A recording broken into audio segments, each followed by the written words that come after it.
Evening, everyone, depending on where you are joining us from. My name is Dr. Zainab Abdullahi Biu, the Community Engagement Officer, Farmalat, and I will be serving as your moderator today. I'm so glad having you all here today with us discussing this important topic. Crisis in the poultry industry, the situation, the statistics, and how to protect our collective future. Because there is a need for us to curtail this menace within the poultry industry. The high increment is uncalled for.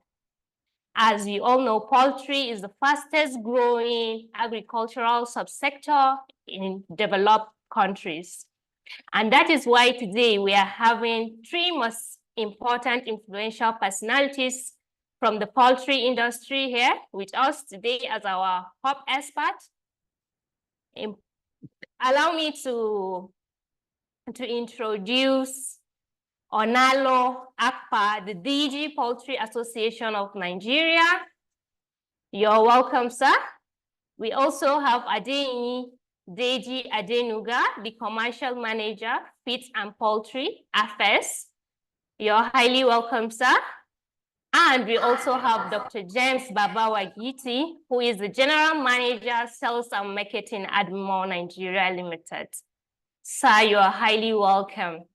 And lastly, we have our guests on call in person of Foluso Alabi. You're welcome, sir.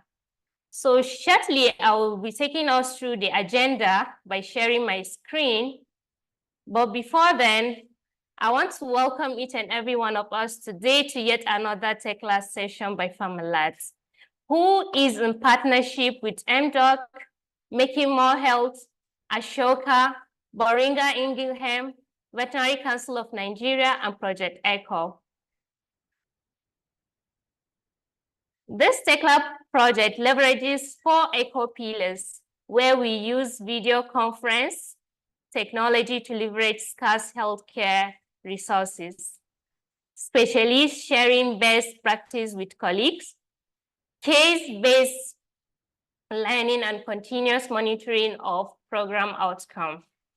So you should please take note that Project Tekla Africa leverages ECHO model, where we collect registration, participation, questions and answers, as well as chat comments, poll recommendation for all our programs. Your individual data will be kept confidential because it's handled by an authorized personnel.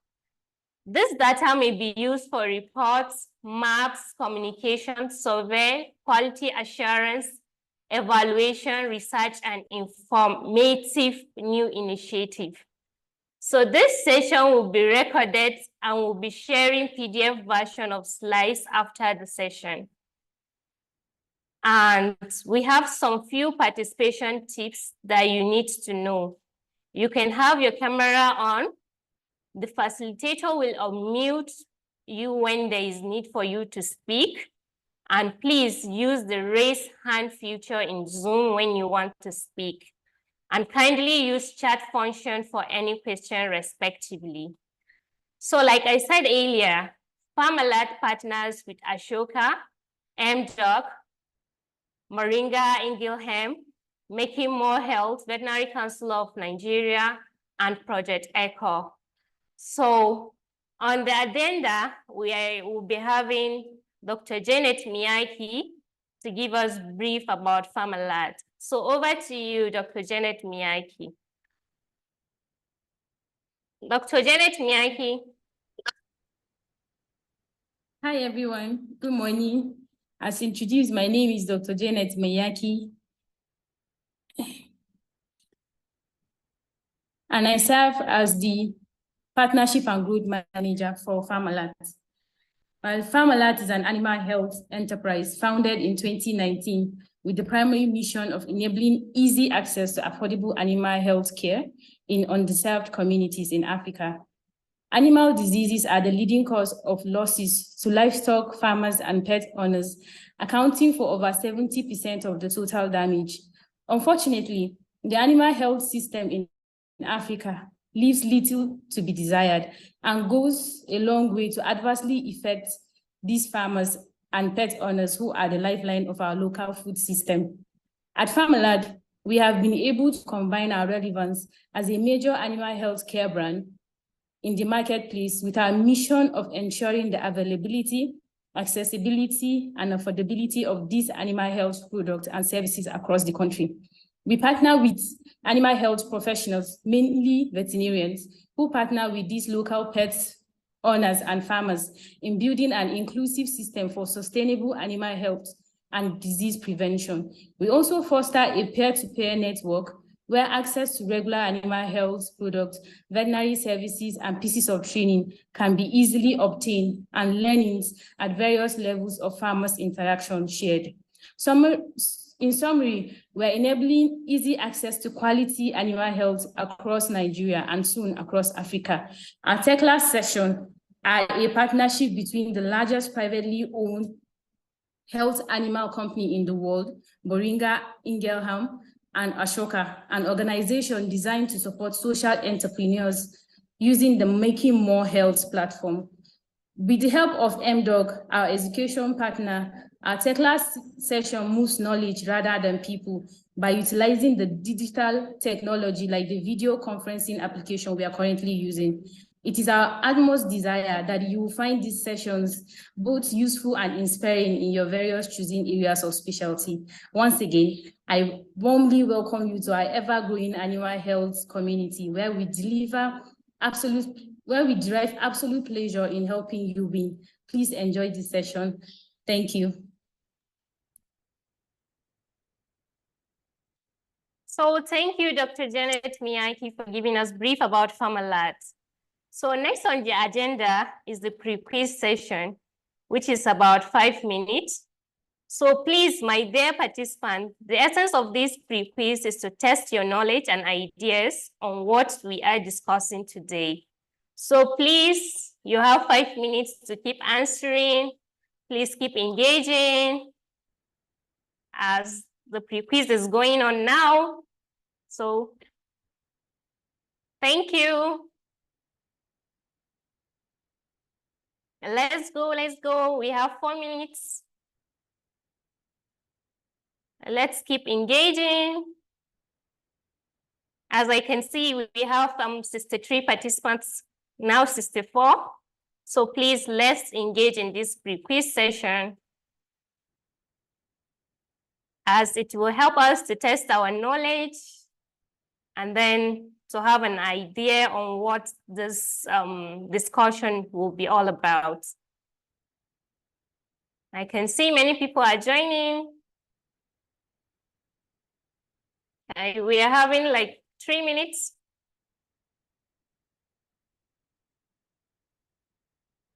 Let's engage, let's keep engaging. 2 more minutes to go.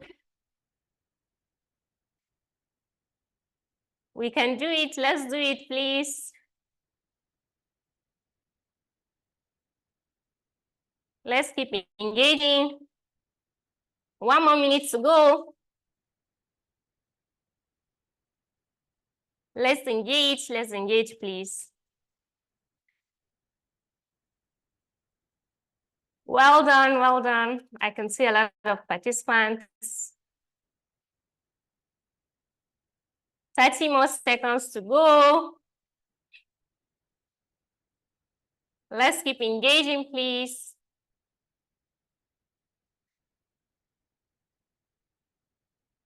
Twenty more seconds. And let's keep on going. 7 more seconds to go.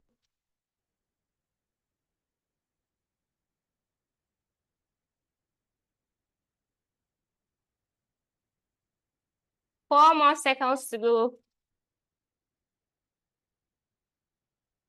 Okay, so thank you everyone for participating in this pre-quiz session. So next on the agenda, permit me to welcome our hub experts in person of Adeniyi Adeji. Adenuga, the commercial manager, Feeds and Poultry, Affects. No. Okay, you should take me to the next agenda, please. No, yes.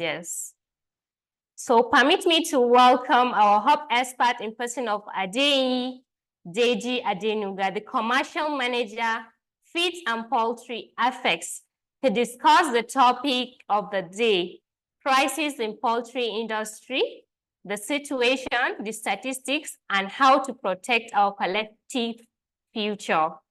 You are highly welcome, sir.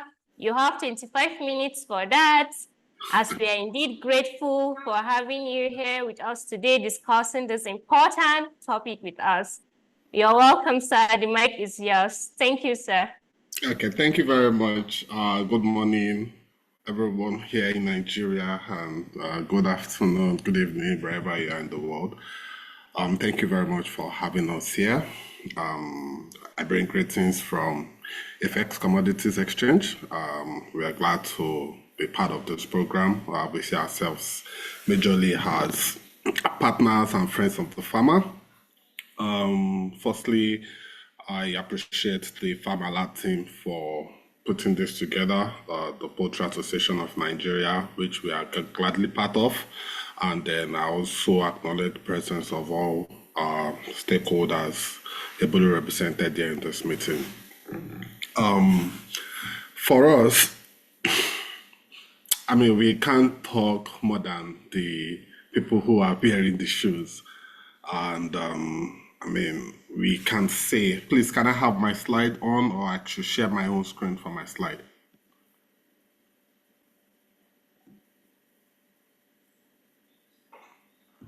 Yeah, confirm if I can go ahead to share my screen. Oh, yes, sir, you can. Okay, thank you.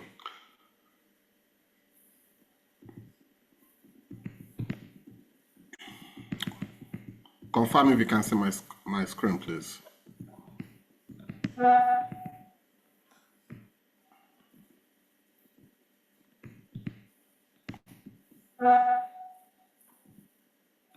Please confirm if you can see my screen. No, sir, we are yet to see your screen. Thank you.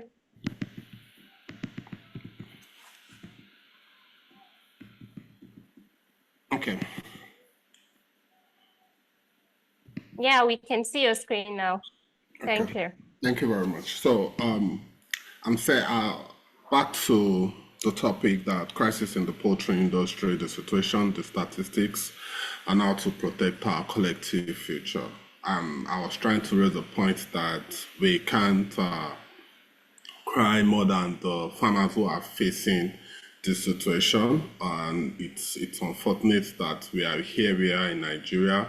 The poultry sector, which unfortunately has been or is being one of the significant sectors that contribute to the GDP in Nigeria, is going through what is going through at the moment. Apart from the within the non-oil sector, the agricultural sector is a significant contributor to the GDP, and poultry sector alone contributes about 6 to 8% of that. And interestingly, among all the value chains in the agricultural sector, it's proud to say that poultry sectors create millions of jobs across the value chain. And when we talk about the value chain, we talk about the farmer who produces raw materials down to the cold room storage or that logistic driver that delivers our various poultry products to our doorstep, either eggs or frozen poultry product. So, and if you look at that ecosystem, you would actually agree with me, the enormous numbers of people that have or that is participating in the value chain in the agricultural, in the poultry sector, which we are focusing on today. Apart from that, it's also sad that we are not getting the right attention that we should be getting as a sector in the agriculture. I know that in the last 5 to 3 years, some of the foreign initiatives and financial partners in Nigeria has been talking about fortification of various food ingredients, focusing on maize, focusing on wheat, focusing on cassava, for example, as food ingredients that would help Nigeria overcome its malnutrition. And I believe that poultry, eggs, and chicken is a significant ingredient that the government should also focus on to use to alleviate our people from malnutrition. Yes, we would always give kudos to the governments that have done various programs under the school feeding programs, but I think it should be more intentional, and these programs should not be so difficult to execute than we make it look today. But let's go ahead in this presentation, and we'll be able to identify some of the reasons we've gotten to where we are today. In my slide, I mentioned that apart from poultry, it's not just about the chickens on our plates or the eggs in our various foods. It's a major driver in generating jobs. It's an economic driver and the contribution to GDP. And it's the major and most crucial source of protein in our diet, especially in the population today. And interestingly, because of our population increase, which unfortunately we don't have accurate data, but as of today, the most nearest figure in terms of Nigeria's population today is something around 250 to 270 million Nigerians. And imagine if every one of these individuals needs to consume the minimum of 1 egg per day. It shows the enormous potentials in terms of demand. And I can tell you today that as of today, the total production in terms of egg production in Nigeria is not up to 30% of our population. So the potential is there, the market is there. If only we can get to a point where poultry products, even if it's just egg, is affordable by the lowest income earners in Nigeria. Imagine the wealth distribution that would be the ripple effect of that. And interesting is our population is going to keep growing. Africa is timed to become one of the, if not the most populous continent in the world by 2050, and Nigeria will be top of that chart at the end of the day. So it can only get better from here, and we hope that demand should be the stimulating factor to drive investment into the poultry sector. I said that we cannot talk more than the brief. It's sad that we are facing this crippling crisis, and I will speak to the factors that FX have experienced in, which is the cost of poultry feed, and mainly maize and soya beans that has skyrocketed. I will give the figures and some of the statistics later in the presentation. And I can tell today, and I know a lot of participants who are also farmers or service providers to these farmers can attest to the numbers of closures of farms in the last 1 year in Nigeria. And we cannot overestimate it. We cannot overemphasize it, as of today, about 50% of the small-scale holder farmers have either closed shop or downsized their bird population in the farm to adjust to the current realities that they are facing in terms of their cost of production, which unfortunately the feed takes significant part of. I wanted to, in my introduction, I've given, but we can look at some of the figures here that says that at the peak of the potential of the poultry industry, before we were facing this crisis, we were at about 150 to 180 million bird population. Today, I want to believe we are about half of that population as of today. And I don't know where we stand with South Africa as of today, but as at potential, we were the second largest chicken producer in Africa. I've mentioned our impact in terms of GDP, and I've also mentioned the impact in terms of the people that are involved across the value chain in the poultry industry. When I was preparing my slide, I had to take a step back to see where exactly the problem lies, because yes, we have the holistic problems in terms of cost of production has increased, but a whole lot of factors has led to this increase in the cost of production. But when I was thinking, I now remember that during COVID, where restrictions was enforced by the government policies for the safety of everyone, one of the trendings was where poultry farms were throwing away eggs because it affected because of the supply chain plans. A lot of them couldn't get their eggs out of the farm, and a lot of them were throwing their eggs away. And for me, I believed that was where the major problem where the industry as of today started from, because a lot of farmers couldn't easily recoup back some of the losses that they experienced then. Apart from not being able to sell eggs, some farmers couldn't even able to get their animals fed properly, because we are talking about small scale farmers here. And if for us that understand how some of them run their business, they are able to plow back sales of eggs into purchase of feeds, or for those that mill their feeds themselves, purchase of raw materials. Immediately there was a break in that chain. They were not able to effectively feed properly.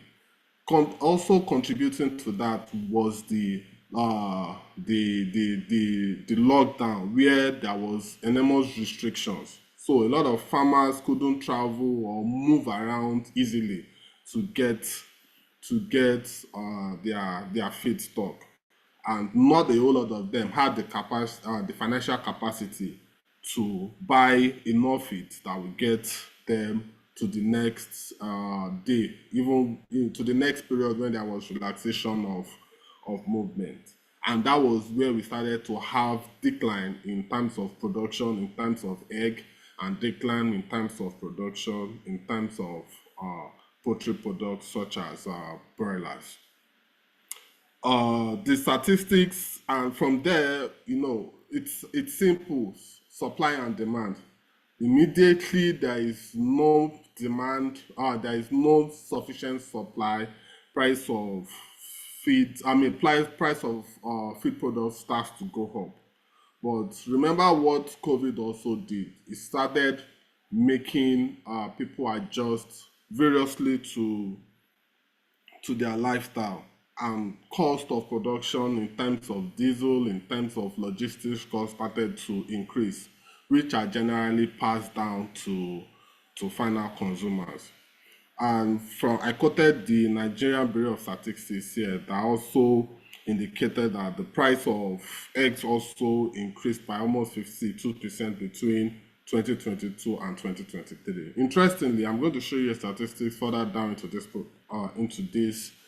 presentation, how there is no parallel increase in terms of cost of production and in terms of cost of product of some of these poultry products. Focusing on the commodities that FX does, I'll quickly just give a brief information about what we FX do. Where we plan to be is to become the reference point of commodities in Africa, not just Nigeria. And in terms of that, what we are saying is we want to be able to provide that sustainable marketplace where our farmer and processors can come, and any other stakeholders can come onto the exchange platform and leverage on the potentials these commodities have to offer. The commodities that will play in are majorly about 10, maize, soya beans, rice paddy, sorghum. For our local products, for our cash crops, we are into cashew, cocoa, sesame seeds. Also, recently we are into wheat, and those are we are looking to explore into coffee, and then we are also at the moment also into ginger. Unfortunately, ginger went through a lot of hardship last year. But coming back to maize, maize, as we know, takes about 65 to 70% of the poultry feed in terms of formulation, and it's the main source of energy requirement. As of today, price of maize is what? About 650,000 naira per metric ton, depending on the location that we are buying from, and I reference this location to Southwest, so most likely Ibadan or Lagos. And that is 82% from what price of maize is at in December 2023, which is just about 4 months ago. Interestingly, even the farmers that are producing this maize are facing different challenges in terms of the climatic conditions. We remembered how there was a bit of rain pattern change last year. The rain came early, some of the farmers didn't get prepared on time, and by the time the rain came back later in the year, which was okay, we had enough rains. Not a lot of farmers also was able to take advantage of that. We cannot overemphasize the also increased cost of fertilizer, which is a major requirement to boost up production volume per hectare for maize. And because of the cost of the fertilizer, a lot of farmers didn't use the accurate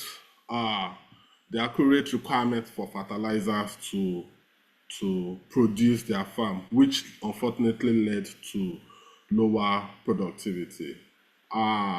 Pre-COVID, Nigerian production of maize hit an all-high 11 million metric tons. But as at today, or as at last season reports, it's sad to say that we have come down to about 8 million metric tons, in spite of the growing populations that we have.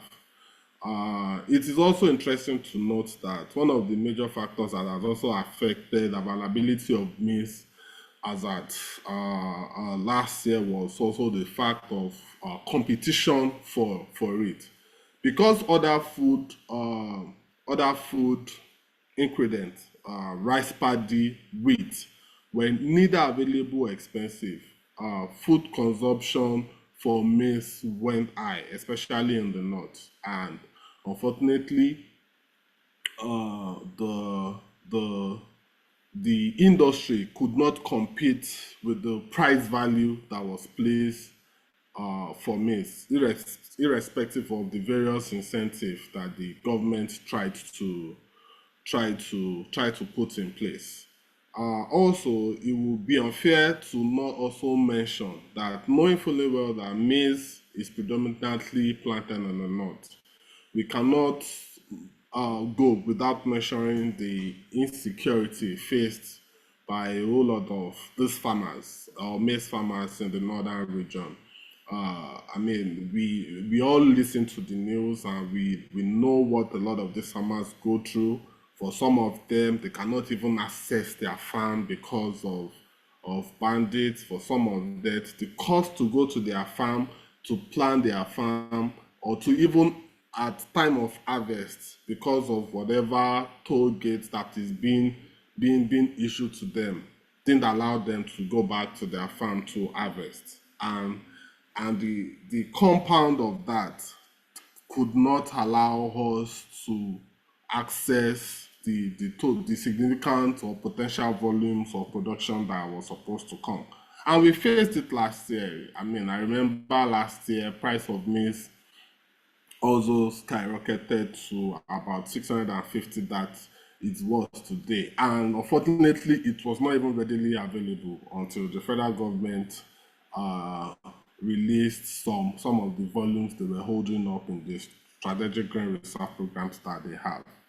And the impact of that is that when there is no volume in the market, the prices increases. I don't want to dwell so much on the contribution of aggregators or speculators, but I mean, we know that they have always been in the market, but what we faced in the last 1 or 2 years was much more about the availability of these maize grains. The same or peculiar, I would say, affected soya beans. Soya beans being the protein source for the feed. Interestingly, in my opinion, production for soya beans was a lot better in the last 2 years, and that is majorly because some of the farmers that couldn't afford fertilizer to plant their maize moved into soya beans because soya beans required less fertilizer to germinate, and there was much more interesting production for soya beans, even especially in the southwest. I think we had quite a significant bumper harvest in the southwest for soya beans. Maybe we can also attribute it to the good rains in the later part of the year that we had. But the downside to that was that there was now a demand for Nigeria.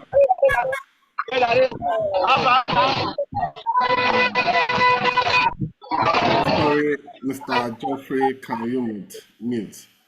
Okay, thank you. So interestingly, what now happened in the case of soya was because Nigeria produced one of the non-GMO soya, there was an increased demand for soya beans in the international market. And unfortunately, majority of the soya beans were produced last year and even this year went directly into export because of the FX incentives that comes with being able to export agricultural products. And this was a sad situation because I can also testify that in the last 2 to 3 years we have had significant increase in processing plants in Nigeria coming up. Even in the southwest alone, I'm also aware in the north a lot of the soya processing plants either increased their capacity or a lot of new soya processing companies were battered. But unfortunately, a lot of them struggled to get the required raw materials to run their machines because export of soya beans was going on. And that was the major factor that affected the price of soya to get to where it is today. I put the statistics. An average price of soya bean in 2022 was about 350 to 390. In 2023, it was about 330 to 370. As of today, soya beans is 680,000 delivered southwest again. And we are just 4 months into the year. And these prices have steadily risen from January up to the point that it is today. And the impact of this is that because these two ingredients or these two grains are a major, they take combined together, they take about 85% in the cost of producing the feed required for the poultry industry. A slightest increase in these raw materials increases the cost of production for all of the feed millers or even for farms that produce their feeds on their own, which at the end of the day increase the cost to produce the feeds that will feed our poultry. and at the end, I look at the percentage of the increase in cost of production as high as about 82%, and only price of eggs or price of feed products has only marginally increased by 50%. So who is going to cover the 30% gap in that production dynamics, which is one of the factors where we can say it's difficult to say where we are today. There is profitability running the poultry business, and in a country where there is a lot of moving parts, there is the inflation. A lot of the farmers are financed by, we know that the agricultural industry run on a credit system where a lot of the farms or various industry are taking financings from the banks and other financial institutions. Interest costs have been rising.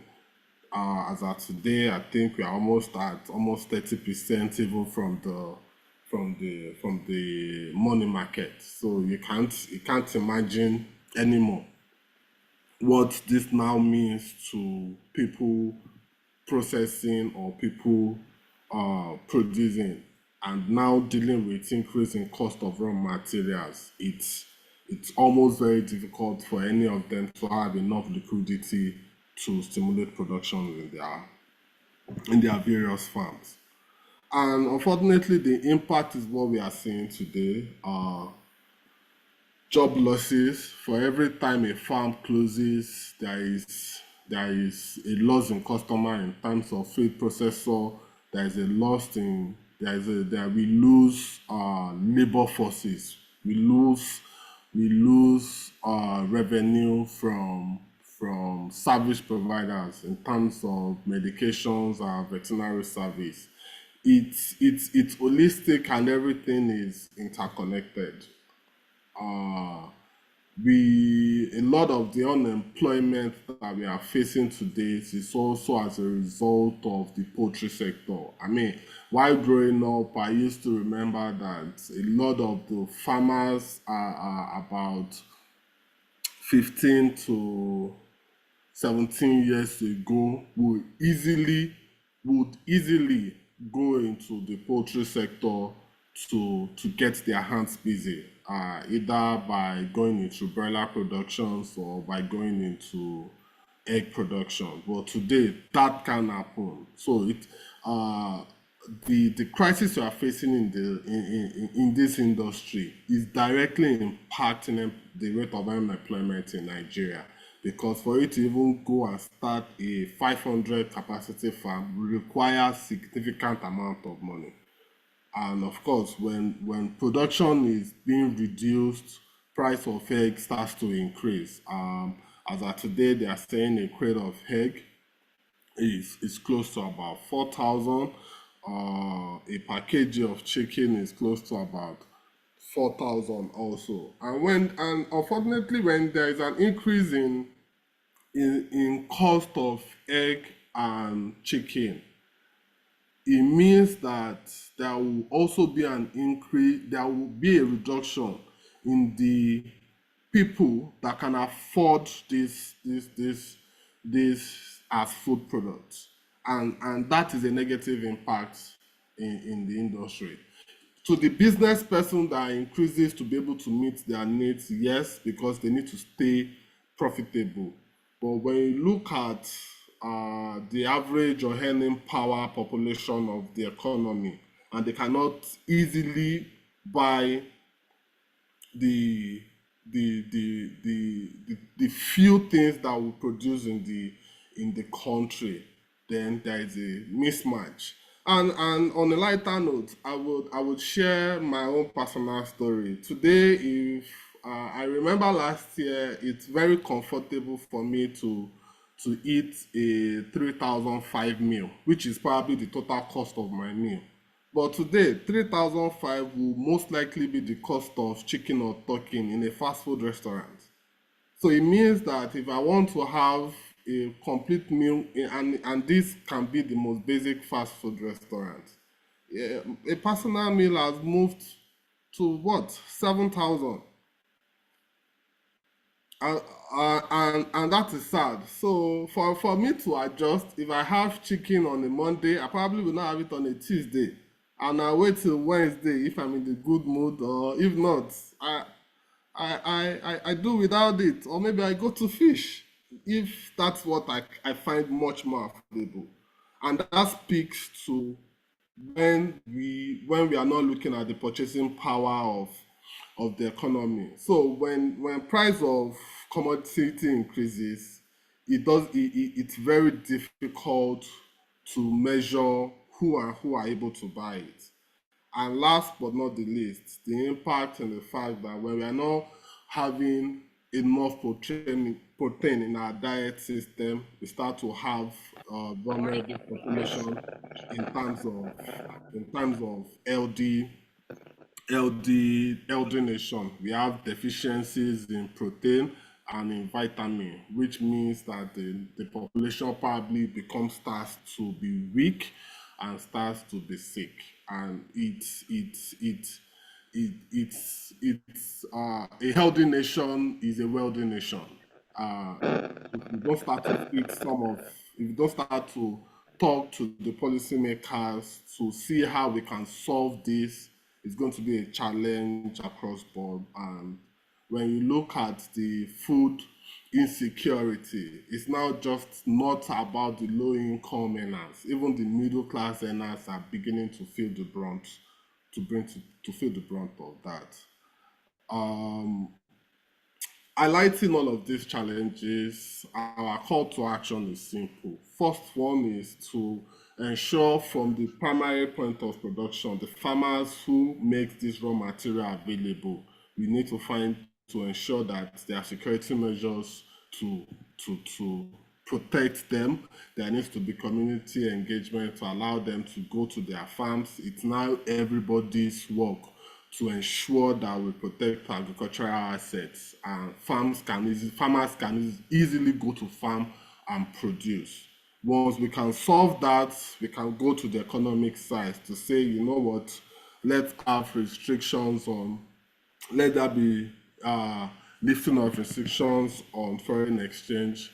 If there is no availability of, how do I put it now? If there is no availability of demand on raw materials, let there be another source where these raw materials can come in from that will stimulate and ensure production at the most sensible rate. And I think the government is in the right direction in that. I'm aware that because of the situation we are today, they've permitted imports for some vessels for maize to come in, but at the end of the day, they are also, those that are importing are most likely also facing the inflation and effect as are today. But let's look at if there was alternate source earlier before we got to this position. Maybe maize prices would have still been kept low, that would allow production to be minimal. In the other hand, also, it's high time we also raise voices to ensure that, I think it is bad for any nation to directly export its raw materials or raw grains without adding value. And what we have seen today in the export of raw soya beans is why cost of soya beans is where today. Because you most likely make more money exporting that than producing in Nigeria or adding value to it in Nigeria, which is wrong. So we need to fix that.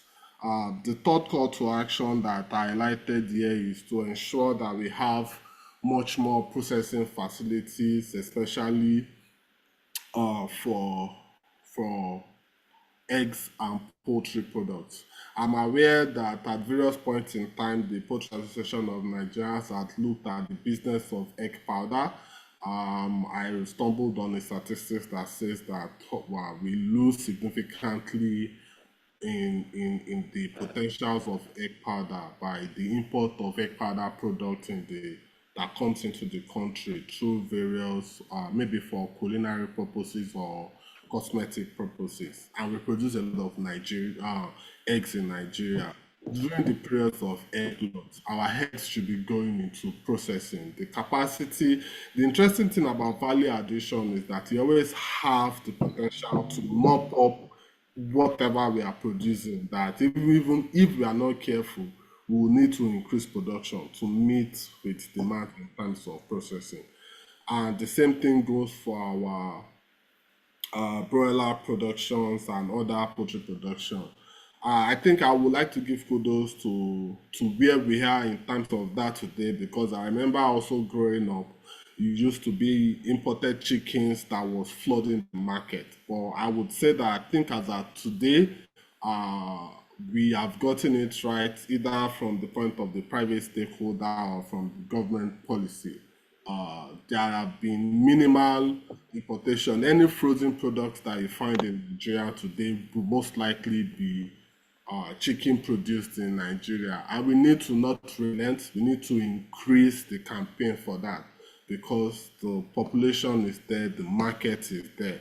And as of today, we are not feeding that market. So once we increase our efficiency, then we would increase demand that will stimulate production, and we also get to a point that it will increase the quality of our product. Nothing also stops Nigeria exporting its various egg products or poultry products. And last but not the least is private sector cannot do it alone. We still need government intervention to ensure that there are policies in place. Imagine during COVID, if there was easy policies that ensures farmers can access their farm and still produce. Imagine where we are today. Imagine if they needed to bring in maize at a reduced cost when FX was better. Imagine the production capacity would have still been sustained as of today. So we need government policies that whenever they are making decisions, they are able to still directly not or negatively not impact agricultural or case in point here, affect poultry productions in Nigeria. We need to control our export of these grains, like I said earlier, and we need to also come up with strategic grain reserves. Last year, it was the strategic grain reserve that saved the industry from its near collapse by making grains available. This year, if we don't have those grain reserves again, looking at where prices of commodity as are today, when we look in June and August, before the harvest of these commodities comes back to the market again, we might be in a dire crisis. But we are hopeful that the government is looking at what they are doing, and we as a stakeholder is also making enough information and getting our challenges out there to the front of the government. I think that comes to the end of my presentation. Thank you very much. So thank you so much, sir, for sharing this wonderful presentation with us today. And I hope this crisis in the poultry industry will be able to be tackled up in the future. So I will now hand over to the CEO, Farmalite, in person of Dr. Femi Kayode, to introduce our next top expert for his presentation. So, sir.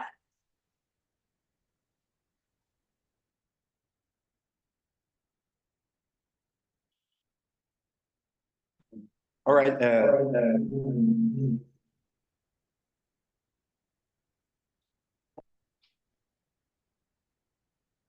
Thank you, Dr. Zainab, for a very good job done, and for our hub expert from AFEX. I think you did an extreme justice to what it is that you've been asked to do. I remember when I was starting my practice 16 years ago, a bag of feed was almost at 1,000 naira. Now that same bag of feed is around 15,000 naira. I don't want to say if in my lifetime a bag of feed we get to 50,000 naira, but that's why we are here, to hear from everyone, especially the people who have called up experts, and then we will now start the interaction. We have the Director General of the Poultry Association of Nigeria also on the call. The DG, okay, I thought is on the call. The Director General, DG. Okay, I can't see him again on the call, but while we are waiting for him, we also have Dr. Wageti, who is also a very seasoned person around the poultry industry, has been one of the top professionals that we have in the industry. If Dr. Wageti is on, okay, I also can see Dr. Wageti.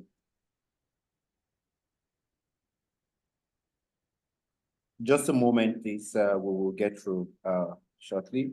Let's be sure that network hasn't taken them out. The DG, he was on. I ushered him in initially. All right, so while we're waiting for the two experts, if you have questions, you have comments, you can please drop it on your chat box, questions for our AFEX hub expert. Questions or comments, you can also raise up your hand while we try to get in the hub experts in. But you know, come to think of it, one of the key questions, maybe we should bring in Mr. Deniji also up. Can we survive this? You said something really very scary at the Mr. Deniji at the end of your presentation, that the foreign reserve was what saved us last year, right? Because I know from experience that the pressure on feed comes in almost at the tail end of virtually everything. Maybe it starts pumping up because of these seasonal farmers by September, October. The worst month from my experience has always been November. There was a particular year that there was no feed. Farmers were practically in our service center fighting for feed. As we were offloading from the truck, a truckload of feed, farmers were there with their cars. By the time we're done offloading, not single one bag will go into the store. The condition was terrible. And if you say the strategic reserve saved the day last year, first of all, does ABEC has enough insight to know whether we still have those strategic reserves? If we don't have, what can possibly happen to save the day? Because the pressure will always come. There are seasonal farmers who will not farm or do poultry from January to September. By September, the pressure on day-old chicks goes up. By October, everything skyrockets. By November, it's what will you think? What special insight will you have in this regard? So sincerely, we can only be hopeful at where we are today. I am aware that there are still some grains with the strategic grain reserve program. What I cannot authoritatively confirm is if maize is still available. Remember, when we talk about strategic grain reserve, it's not just maize. It could be sorghum, it could be millet and other commodities. But I cannot ascertain 100% if maize is readily available. But I think one of the things that the government have done is that, if you remember earlier in February, there was circular passed around to stop the major processors in the country in engaging the market for commodities, especially maize. And I think that had also helped in reducing the pressure for maize, and some smallholder farmers have been able to aggregate some volumes for themselves. Also, the government taking maize out from the banned list also had meant that for large processors that can afford it, they can source for their maize elsewhere. So I think at the end of the day, the industry will rebase. Smallholder farmers being able to accumulate from volumes to sustain their production, big processors being able to look elsewhere to bring in these raw materials and keep their company producing. Because again, if the production capacity of some of these big companies drop, that is what will directly impact shortage. And if there is no feed to buy in the market, then why do you buy DOCs that I talk about? Well, if the cost of feed goes all-time high, I mean, we are at 15, we are, like you rightly said, we are at 15,000 naira today. How many farmers can afford the numbers of bags that is required to easily raise 1,000 poultry birds? And looking at what the price of that commodity, the price of that, what's that 1 kg or 2 kg poultry bird will be in the next 40 days. The business is not in sight profitable. So what is important is that cost of production needs to come down to let's say at almost half if possible. But even if we get 60%, let's see where that will stimulate the industry too. But I think as of today, with the way it's going, there might be way forward. I think more than ever, the government is also thinking heavily on dry season farming. I remember Nigeria is heavily dependent on rain-fed, but now that they are going towards thinking about dry season farming, it will help production of these grains, maize and soya beans to at least be available in the time of scarcity. So we can only be hopeful, sincerely. All right, Mr. Adeni, we're still discussing, and then for people who are joining, we're discussing the crisis in the poultry industry. We're just joining the crisis in the poultry industry, the situation. It's alarming. We're also discussing the statistics, and then how do we protect our collective future? I'm happy to bring on board two persons. The first, our Chief Impact Officer, Dr. Gani, please come on board. Then we also have the country lead for U.S. Soya Export Council, Folusho Alabi. Please, can we bring him upstage? Can we spotlight him? So we are not just talking about, maize. We're also talking about soya. And you know, for a very strange reason, soya is now more expensive than maize. We're coming, there are quite a handful of questions in my mind, right? Is it because we're exporting? Now, maybe we will need to accuse Mr. Folusho Alabi, because I see that he is the country lead for U.S. soya export. You're exporting so much of our soya that for about the very first time, I don't know whether it has happened before, soya beans is now more expensive than maize. What's happening? Country lead, Nigeria and SSA, South Africa. All right, thank you so much. Thanks for giving me audience in this webinar. Just to quickly correct that, U.S. Soybean Export Council do not export soya out of Nigeria. Okay, thank you. Now we are safe. But we are looking at how we can ensure food security by trading with Nigeria in soya. So that's clear that for now. Okay. All right, so what's happening to soya? Why is it going up? What do we do from your experience, all the data you've gathered? Can you just share with us a brief of what your role entails and how it pertains to this discussion. Okay, thank you so much. Let me just do that in 1-2 minutes and I'll be good.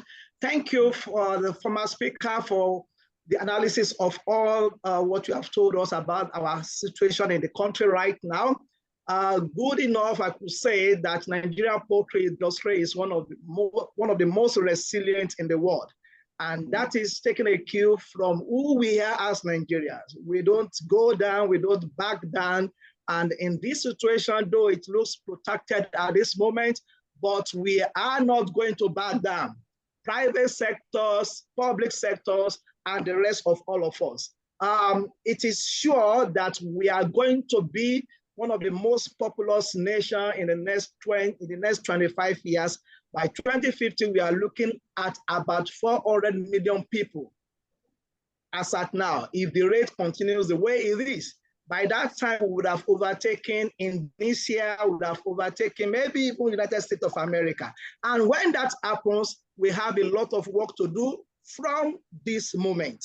And one of the concerns is the fact that we are not seeing us doing a lot of those things to secure the next 25 years. Food security is talking about where does my next food come from? My food for tomorrow, my food for next week, my food for the next 1 year, where is it going to come from? My food or the food for the country by 25 years for that generation, where will the food come from? So food security is something that we need to tackle in the immediate, in the medium, in the short term. The second similar concept to it is the food sufficiency. A lot of countries will say we want to be sufficient in food production. There's hardly any country in the world that is food sufficient. One country at one point or the other, you have to depend on another country or another region for something, however small it is. Today, US is one of the biggest producer of soybean, the second largest producer. However, US depends so much on Costa Rica for as little as food stuff like banana. So one way or the other, we need to interrelate and interdepend on each other to make sure that we have enough of what we need to eat at any point in time. Now, coming to soya, what do we need to do? And this is not just about soya. I think in all our formations, association, I think we need to organize better. We need to become a market lobbying group that will put some level of pressure on we ourselves as private sector and on the government. At some point in time, you see some disconnection between what the government is doing and what the industry demand. By the time you hear that the government has released maybe 10,000 grains from the reserve or 20,000, you look at that quantity. Does that quantity, what does it address in the crisis that is on ground? And that shows disconnect. That shows maybe a less understanding of the real crisis. You understand? And so we need to form ourselves into some kind of lobby group to press home and press home and press home demand. For now, we may not be asking for much. We may not be asking for grants. We may not be asking for water, for so much of all those things, but make some things available that will make me function as a private person, that will make the other person function as a private person. We have a lot of advantage in poultry as a country, and we must hold it tight. If you look at every poultry industry in the world that is doing very well, be it US, be it Brazil, be it Argentina, two things they have been able to do very well. They have been able to make sure that availability and affordability of grains, majorly soya and corn, they have tackled it. Because on those two commodities, the success of poultry industry rotate. So either we are going to plant it or plant them, corn, soya to be affordable, available in good quantity, or we are going to trade to bring it in. We must solve that problem to make sure that it is much more available. When it is not available, price will go up. When it is not available, and we say we don't want to import, we don't want to export, people will smuggle. And when smuggling happens, smuggling is informal trade. It is even much more dangerous than whatever we are trying to run away from. So we need to form ourselves. We need to organize better in our structures, be it PAN, be it Independent Feed Mill Association of Nigeria, input suppliers. I think when we do that, we'll be able to achieve some mileage. As it is right now, we have a lot of headaches. My PL is different from your PL. My machine depreciation is different from yours. And so when there are crises, everybody goes into their silo and we manage our own crisis, our own headache, and we go. But that is the time we need to come together to solve the headaches together. In the US today, the US government will never joke with the US farmers, be it corn farmers, soybean farmers. Never, never.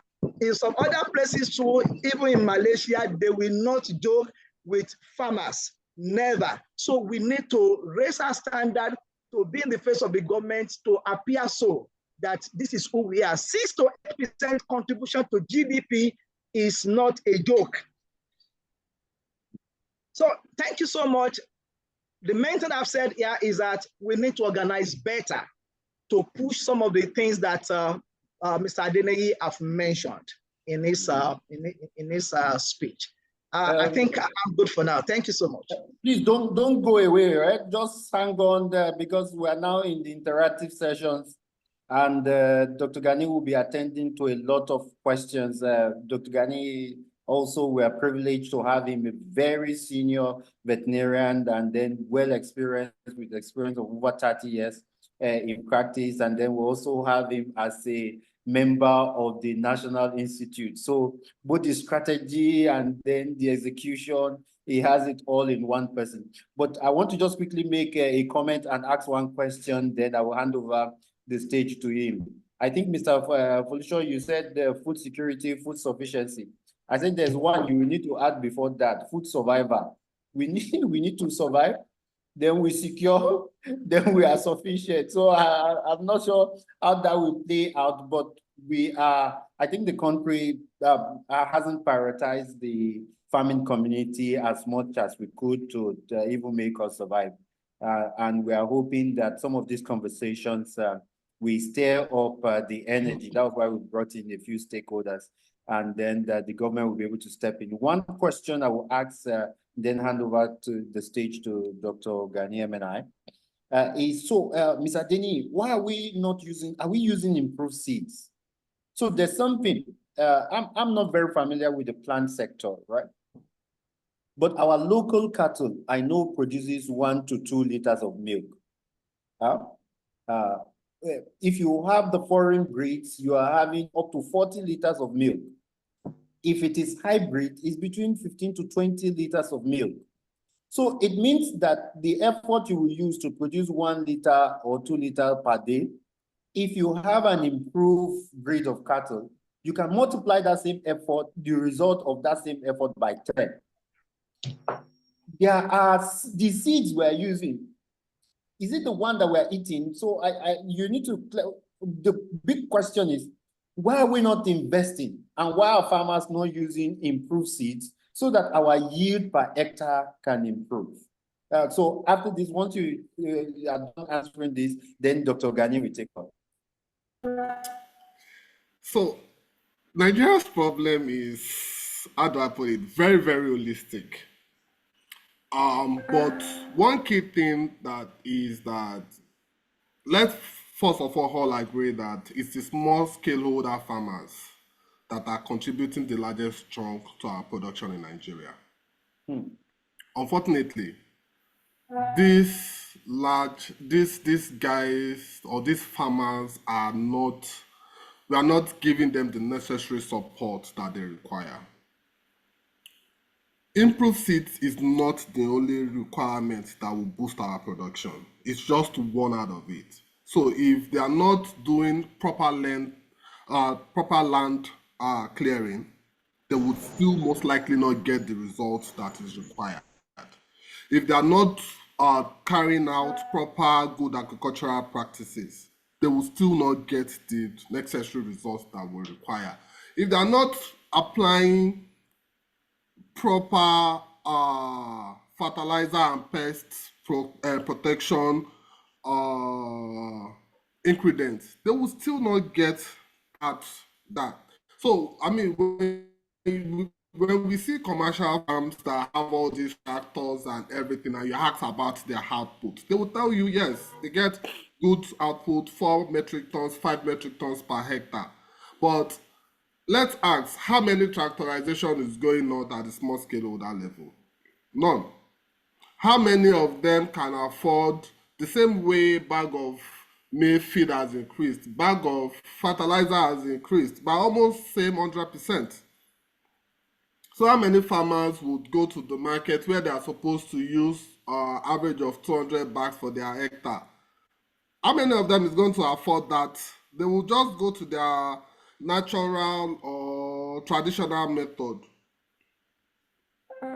So it's not so improved seeds is just one, and I think for a whole lot of companies like FX that we support the farmers with improved seeds. The National Seed Council has also done their efforts to put themselves out there, and other private companies in the seed sector. I mean, they are doing a lot, but they are just one player in that factor of production that will give that result that we are looking at. So it's high time that extension services down to that farmer doing less than 1 hectare needs to understand that I need to do this to get to this point. But we'll come back to at what cost. Who's going to carry the cost of that fertilizer? Who's going to carry the cost of that infrastructure in terms of land preparation? Who's going to bear that cost? And I think that's where we need the government to step in. Yeah, I think we should stop buying cars in this country and start supporting our smallholder farmers.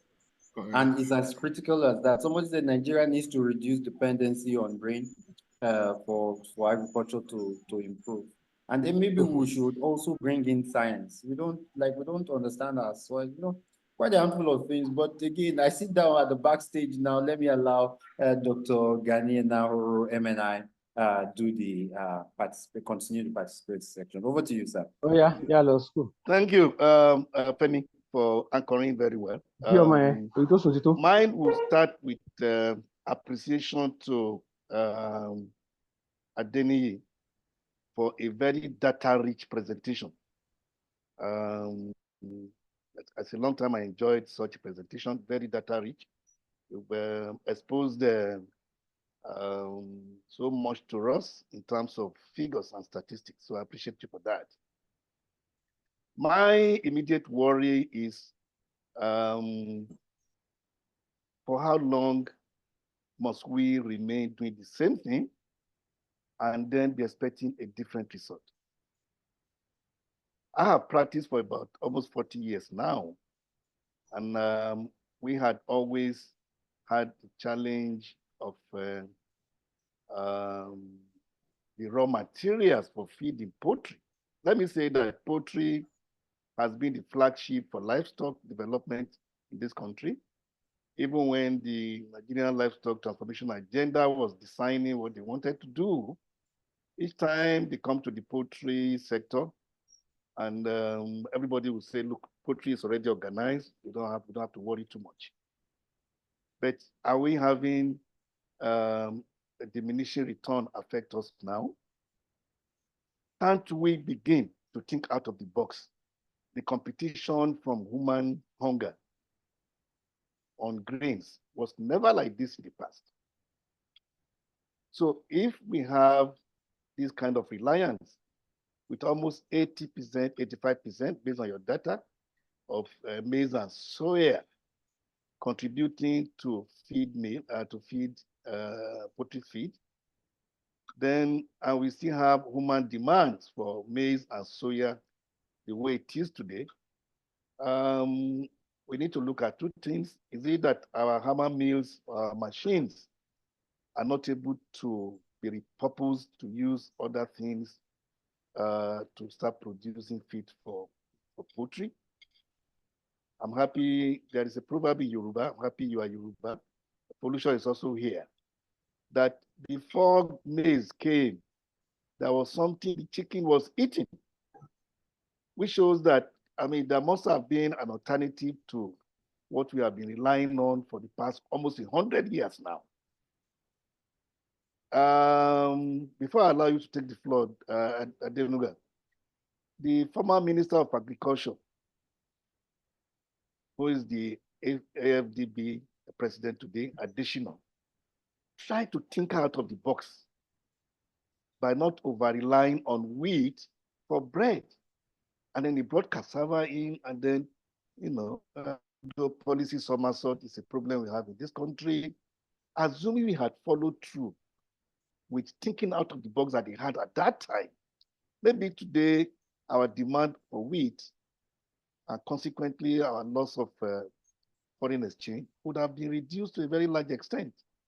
So what do you think we can do? Must we continue to remain the same and be struggling for maize and soya bean with human competition for the same products in making our feeds for poultry? So please, Adeni, let's see what your opinions are in terms of such possibilities. The floor is yours. Thank you, sir. So I think the situation is allowing everybody right now to put on the thinking cap. More than ever, we started seeing conversations around research and development to look for alternative source of energy for even poultry feed.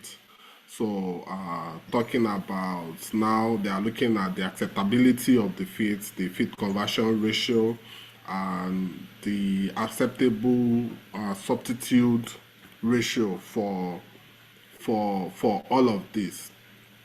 But it's still, they are still at the early stage and baby steps.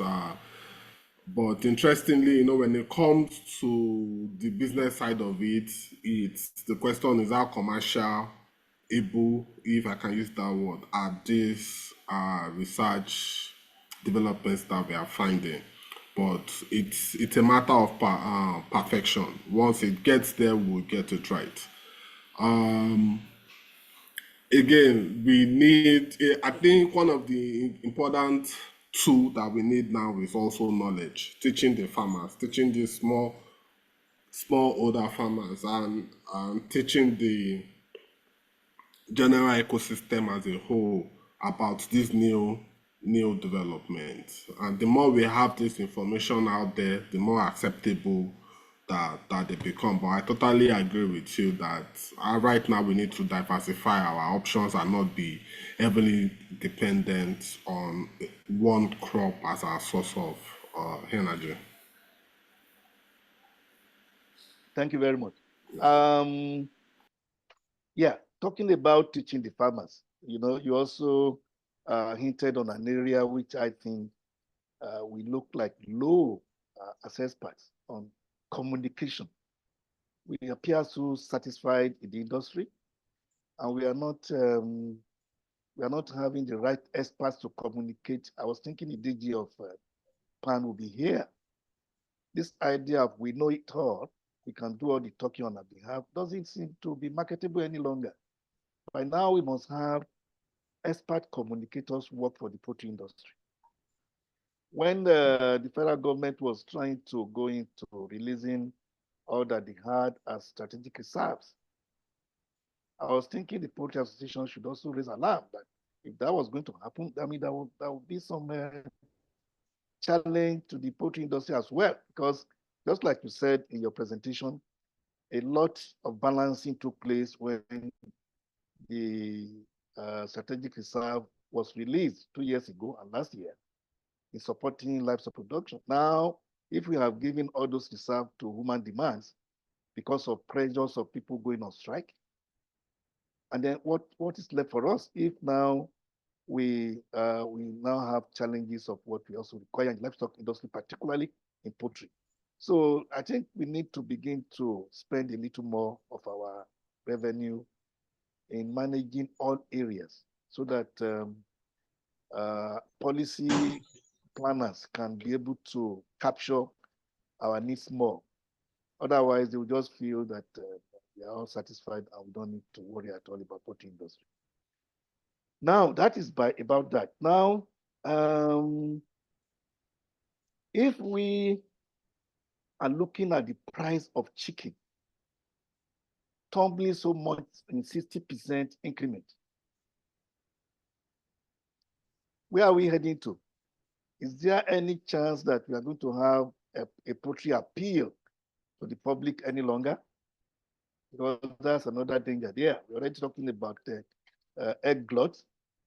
So people are still believing that the poultry meat is still there. Those price increases definitely will be a new threat, in my opinion, to the industry. What's your take on that?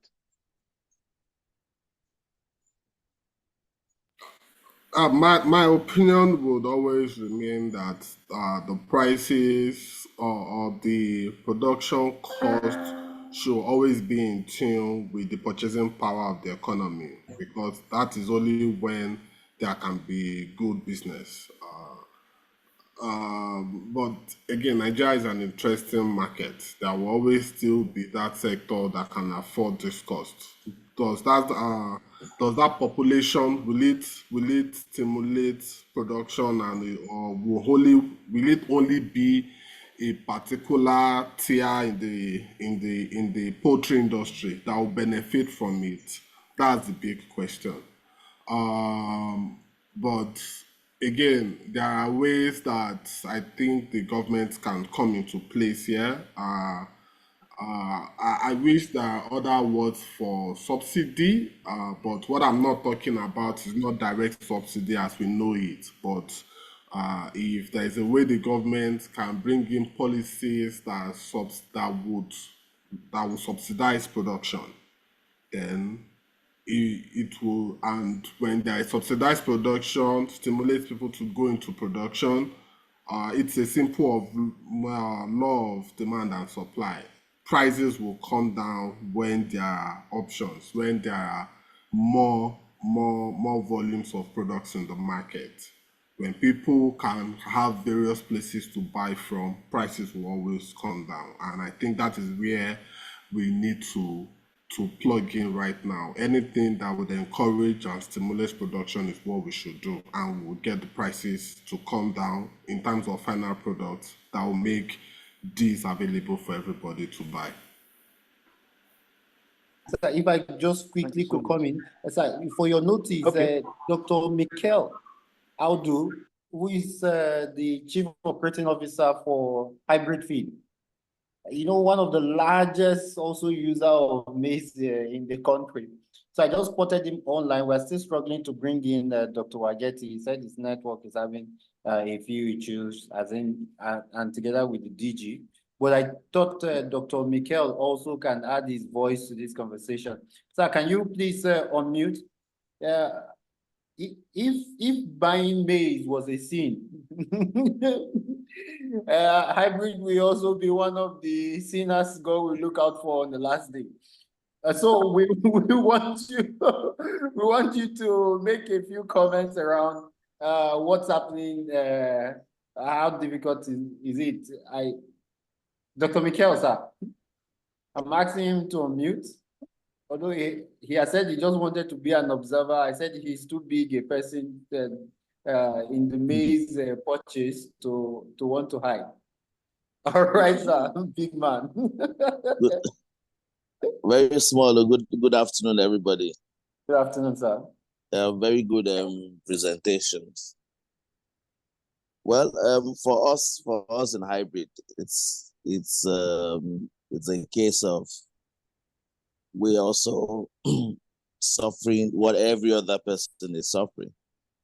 Unfortunately, we do not have a choice but to still continue to purchase maize at these very high prices. There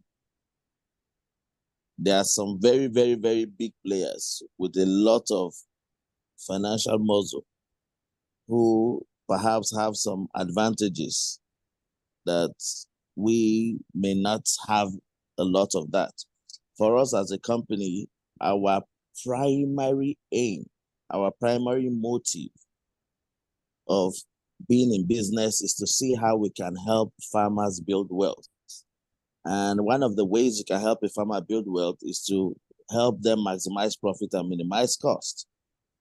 Unfortunately, because we have to buy maize at the current cost that maize goes for. That is why the prices are what they are at the moment. And being a farmer and a feed miller, it makes it very difficult. For the prices of eggs right now, ideally, the price of eggs should be half the cost of layer mash or layer feed, because the maize itself takes close to 50% off the bag. Unfortunately, the farmer cannot sell his eggs now beyond 3,000 or 3,100. In very few places you see 3,200. In fact, this morning in Kano, I was with a farmer who said they are still selling at 2,950. So breaking even is a big deal.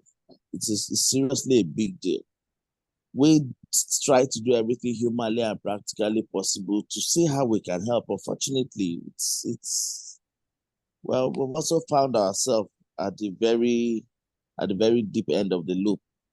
We are only relying on hope. We are thinking that the government policy of opening up for importation will do some good. And I do know that as much as so much maize is no longer available, we still have a good number of maize available. And like the FX resource person spoke, I do know that in the reserve, there's some quantity of maize. What I cannot confirm is how much quantity, but yes, there's maize there. I am hoping that because of the importation, if it comes with the semi-reduction of the exchange rate, perhaps the local maize may come down slightly. And if that happens, good for every other person. I'm only hoping and praying that we should start planning ahead for the next season, because the mental picture of the next season is like, it may even be worse than what we have this year. It may be worse. So we hope and pray that stakeholders and governments, everybody will put hand on deck and save the industry. Thank you. Thank you, Dr. Mikel. You know, when you say they have the crate of egg should be half the price of layer mash, that's around 7,000. Ideally. Ideally, yes. You'll be breaking egg for your children and you will be in pain. You buy eggs 7,000. As soon as you're That's how the farmer can remain in good business. But again, I hear there's a little glut around the market now. Can you confirm that? Is there glut in the market? No, I'm not aware. No gluts. So why is Kano selling at 2,900? I asked that question. I've been in Kano for some days now. Why are you people selling 2,900, 2,950? Said if it goes beyond that, maybe people will not buy. Only a few places sell for 3,000. Then maybe in places like Jos now, it's 3,200. Kaduna is 3,000. You need to ask if their birds are eating feed or only taking water. Over to you, Dr. Gani Emena. I was wondering because in Abuja, it's getting as high as 5,000 naira a crate now.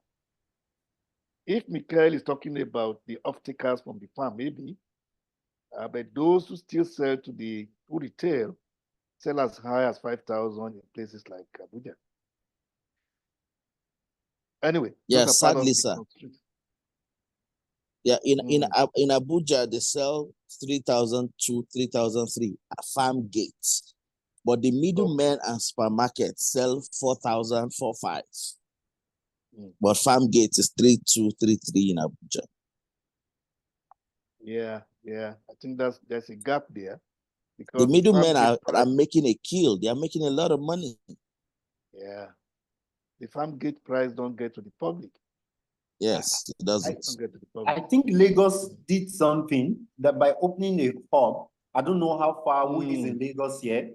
Lagos commissioner commissioned a farmers hub where farmers sell directly to people, and then I think they can make a margin because these middlemen sometimes are huge. A farmer who invests, who risks his money and sells at farm gate at 3,001. And then the middleman goes to make a whopping 1,000 on one crate just by investing his money.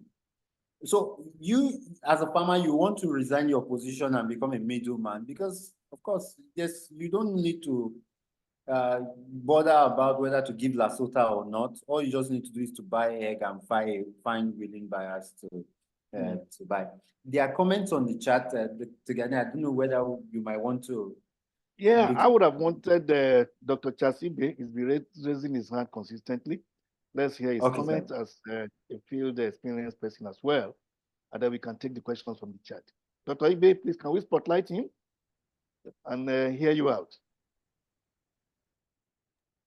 Okay. Yeah, thank you for all of you. Well, I appreciate concerted efforts in trying to see whether we can change an unchangeable country. Let me just say the truth. You don't run economy of a country from the ivory tower. It's so sad that our economy is being run from the ivory tower. And the baselines are not there. The middle class is wiped. Why we're all discussing this is that the middle class is wiped out. The working class that's supposed to be the middle class are now the peasants of the country. In holistic terms, when you look at the exchange rate, what is the price, their monthly cost of their salary in international market, in international currency? Why we're saying this, if they have the purchasing power and maize is 1 million a ton, 2 million a ton, people will purchase, but we don't have purchasing power. That's a problem. I'll give you one example. ShopRite, 95% of the fruits, farm materials, raw farm materials sold in ShopRite are from South Africa. You go to South Africa to get banana, meanwhile they will have banana. Then how do we elevate our purchasing power? I want a hotel in Enugu. They gave me gari and gave me apple. Maybe as whatever. Is it desert or what you call it? I said I won't take it. Meanwhile, we have villagers. I cannot take palm oil out of this country. Meanwhile, I can bring palm oil from UK into Nigeria. How do we empower people? They say go and cargo it. Do you know the volume of the GDP would have been attracting into the country for just send it? All you would have done to me is get it frozen, get it sealed, give an international specification. I can bring any kind of vegetable oil into Nigeria, but I can't take it out. Another principle in this country, see, I'm talking about what degenerates our purchasing power. South Africa is hub. You know, during the apartheid, we don't have any diplomatic or trade relationship with South Africa. It was the hub we had then was in Europe, Central Europe. Now they have moved the Southern Sahara market down to South Africa. All these international organizations. That means if you want to buy vaccines or products from Europe or from America, especially United States of America, you have to mediate through South Africa because they are hub. But in Nigeria, imported products are in prohibiting list of export. And this is a country that wants to grow. I have long japa out of Nigeria. At least I have my sense when I want to discuss some dynamics of economics. How can you grow a people? When this issue of Boko Haram, when this issue of kidnapping in Niger Delta, They tried with Obasanjo. Obasanjo leveled OD. Level Zakibian or wherever. You think under Abacha we'll be seeing all this rubbish we are seeing today? It's becoming a monster. It's becoming metastatic. The type of insecurity we have in Nigeria today. How can you farm in a state of stampede? Even the one you farm, you don't even have an important international cost attached to it, or even local cost attached to it. How can a banana planter in Nigeria compete with South Africa? Is their banana better than us? Okay, get down the road. You say get down the see. Yeah. So what I'm trying to say is that there are a lot of things. Let's make it interactive. Yeah. Yes. I think so your intervention is very clear. Good. You are presenting the political contribution towards the challenges in the industry, which is very valid. There's so much more to look at, really. When we want to, in fact, the costing introspection. Yeah, there's so many to worry about. So many to worry about. Thank you for that intervention. It's very clear. We have a lot that. Anyway, it's okay. Hello. Maybe, yeah. Okay. So definitely maybe we'll have other time to discuss some of these things. Yeah. Thank you so much. But I thank you for trying to change an unchangeable environment. To me, I'm sorry. If we continue like this, we will talk. You know, I without think in principle, what we are doing is right. We need to begin to identify what to do, what those areas are, for which we have to guide the government in the policy formulation. Thank you. Femi, can we have some of those questions in the chat? I also saw Dr. Isebo raising up his hand. These are very old practitioners who called the shot in those days in the feed industry. Yes, let's take some questions from the trying chat. to get him to unmute himself.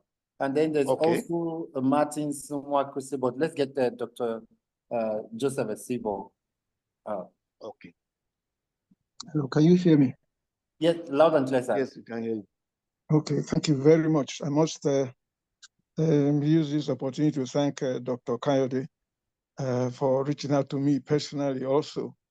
I've tried to join, but trying to get used to this technology. You know, at the moment I'm in Benin, and I wanted to buy eggs retail, just because I wanted to eat 2 eggs. And I was told it's 200 naira each. If you do that, if you multiply by 30, that's already 6,000. I think the problem we have, which I don't know, maybe I should introduce myself a little bit. I'm a graduate of the University of Nigeria, Nsukka. I finished in 1979. That's about 45 years ago. But I have not been in practice for almost 20 years, but I like to stay in touch. And I must also mention here, are we all veterinarians here, or mainly veterinarians? Are we more than 80% veterinarians in this platform today? I don't have an idea, but I want to draw our attention to what I think has been the problem, because I've been in the thick of it from 1983 when I joined Top Feeds, or then Top Feeds, as a company veterinarian, and then also as a technical manager. And by the grace of God, then we were producing over 1,000 tons of feed every week, and had a capacity, we used to call it Top Feeds and Top Chicks, had a capacity, egg setting capacity of 290-something thousand eggs at any particular time. That was hatching about 80,000, 60 to 80,000 wood broilers and layers every week. We saw some of these problems coming in, and may I use this opportunity to thank, what will I say, posthumous people like Dr. Wilson Badijo, who was the veterinarian for Mitchell Farms, Dr. Yison, and others. And talking about Poultry Association, I've heard you talk about Poultry Association here. Poultry Association, I was a national officer in the mid-80s. And some of these problems we foresaw and tried to do projections. I must confess that there is a missing link in communicating between those who passed through the problems and had solutions and the current ones now. So I tried to search through the list of participants here, and I was looking out for Ayo Oduto. Is he here, or is his company represented as Amubing? I would have liked to share some things about what the company Amubing has been doing and how we can collaborate. In fact, we've had this issue. I'm sorry to possibly bring it up here, where even amongst us as professionals, we tend to, how would I put it, discard the old timers who could be involved in sorting out policies or at least discussing it around table.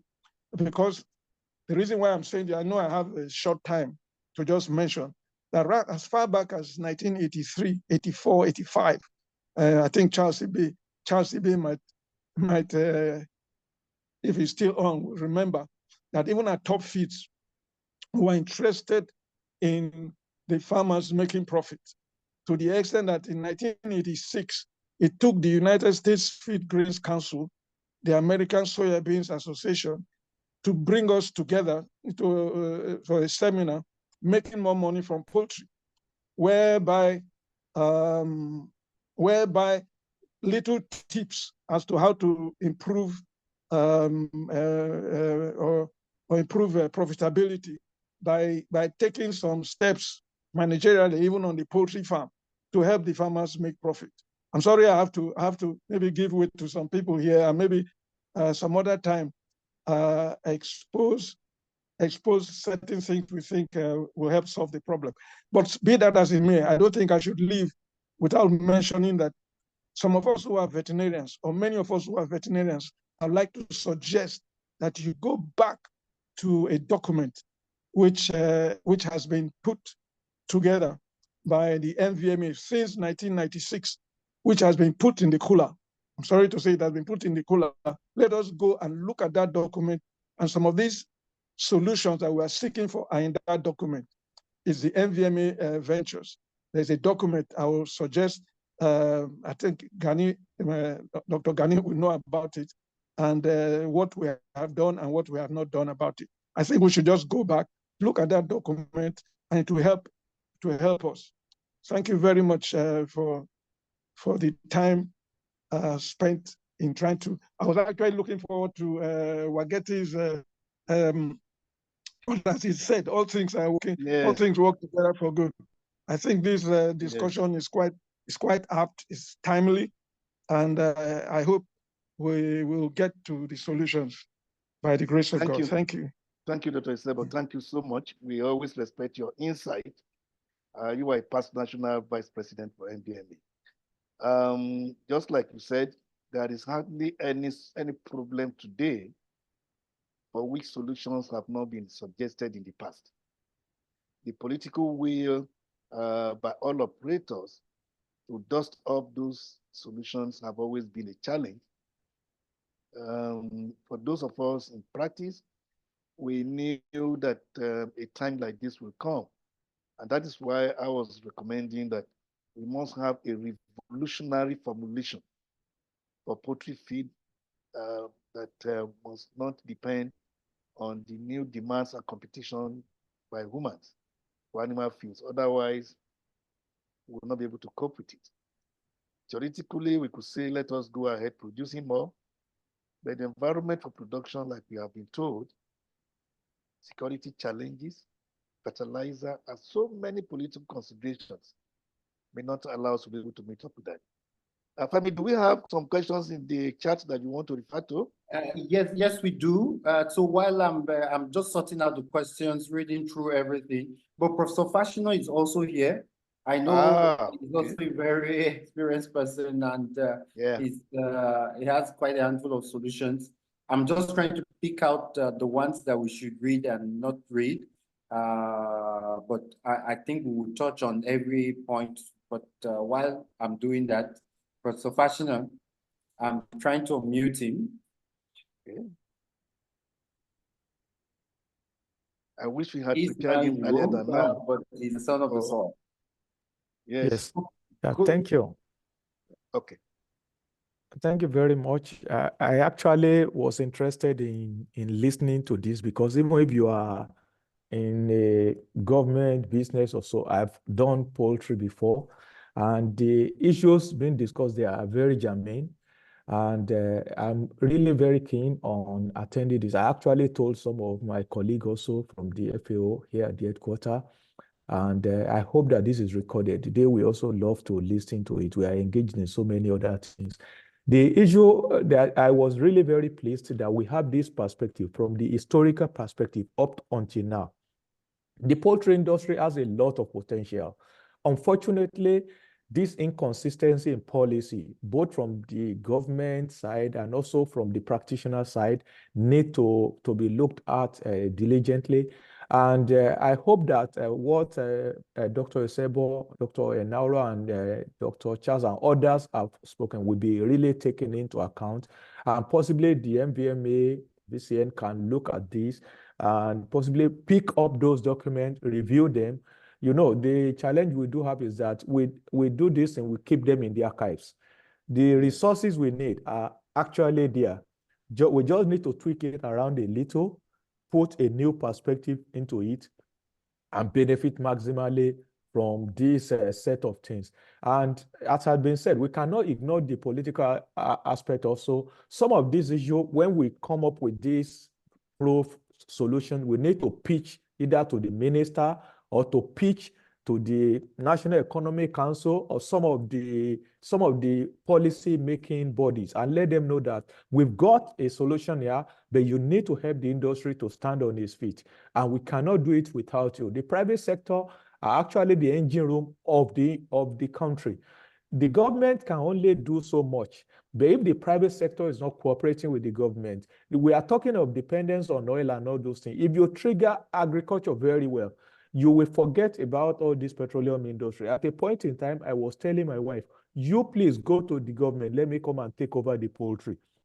Because then, as a doctor with a national institute, my wife was making 4 times my salary. Then, even with just 7,000 poultry chicken. So there is a lot of potential in this industry, but we really need to organize the sector. I'm really very pleased that this session is organized. I hope that you can really share the video extensively after this session.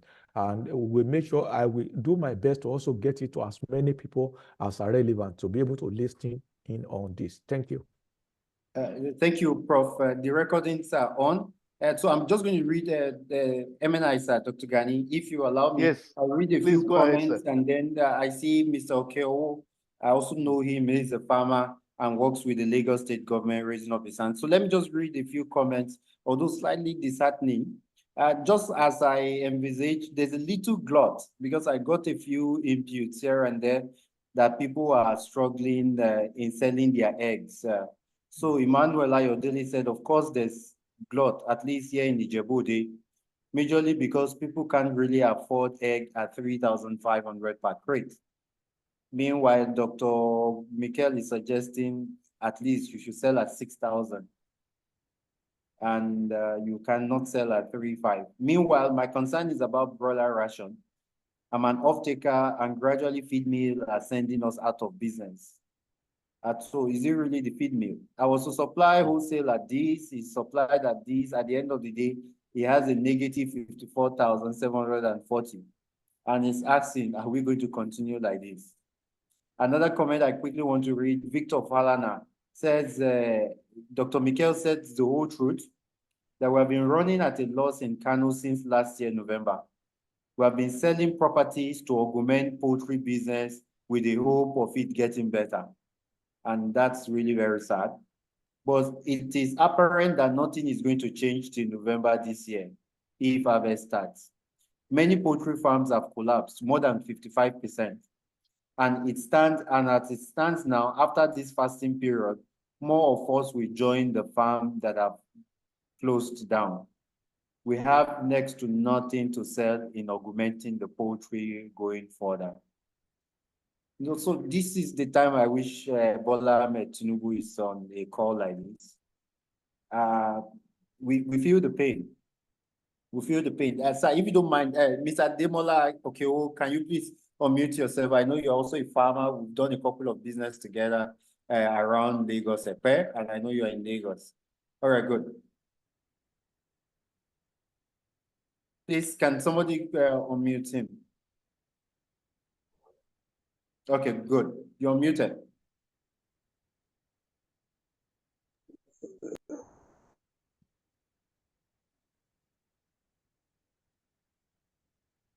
See me? All right, we can hear you now. Go ahead, sir.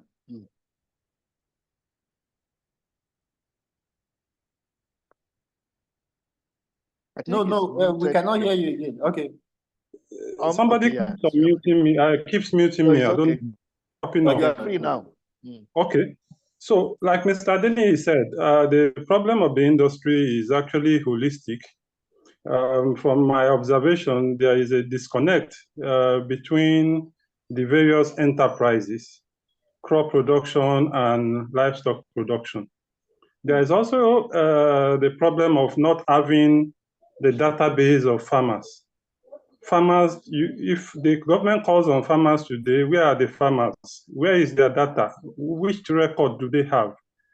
In those days, the state government should have records of farmers. It is these records that they use to do planning. But how many state governments have records of farmers? How many local governments have records of farmers? So everything is working in a disjointed manner. However, for us, we having experienced this in poultry and even the fish farming industry, we came up with the idea of having a food system in every local government of the country. So a food system that coordinates central input supply, coordinates extension support. When the farmers produce, there is a technology to make the farmers record their activities on the platform, on the technology, where all their farming activities is documented, farm planning, task scheduling, and all that. Then at the end of the day, they sell back to the hub, who centrally packages, and the processors take from the central hub. And then after processing, they also give back to the hub for central marketing. To that extent, you have volume of produce to aggregate for value addition for export, for feeding Apex, for instance, for export. But majorly is the fact that you will have, in that program, you'll be able to control the price, because you are more like, the central hub is more like the farm gate. Then you are selling to retailers. At that point, you have a price that is profitable to the farmers, and at the same time, the retailers can make good margin, not exorbitant margin, to the extent that the industry is synchronized. Then you know what is coming from the crop farmers, you know what is coming from the vegetable farmers, you know what is coming from the poultry industry. And where there is a shortfall based on planning, you ensure that the crop farmers produce more to meet up the demands of the poultry farmers. It has to work in sync. It can't work in isolation. That's the kind of thing we actually need. I understand the Dr. Adesina and his organization, Akinwumi Adesina, is trying to do something like industrial hub within some states within the country.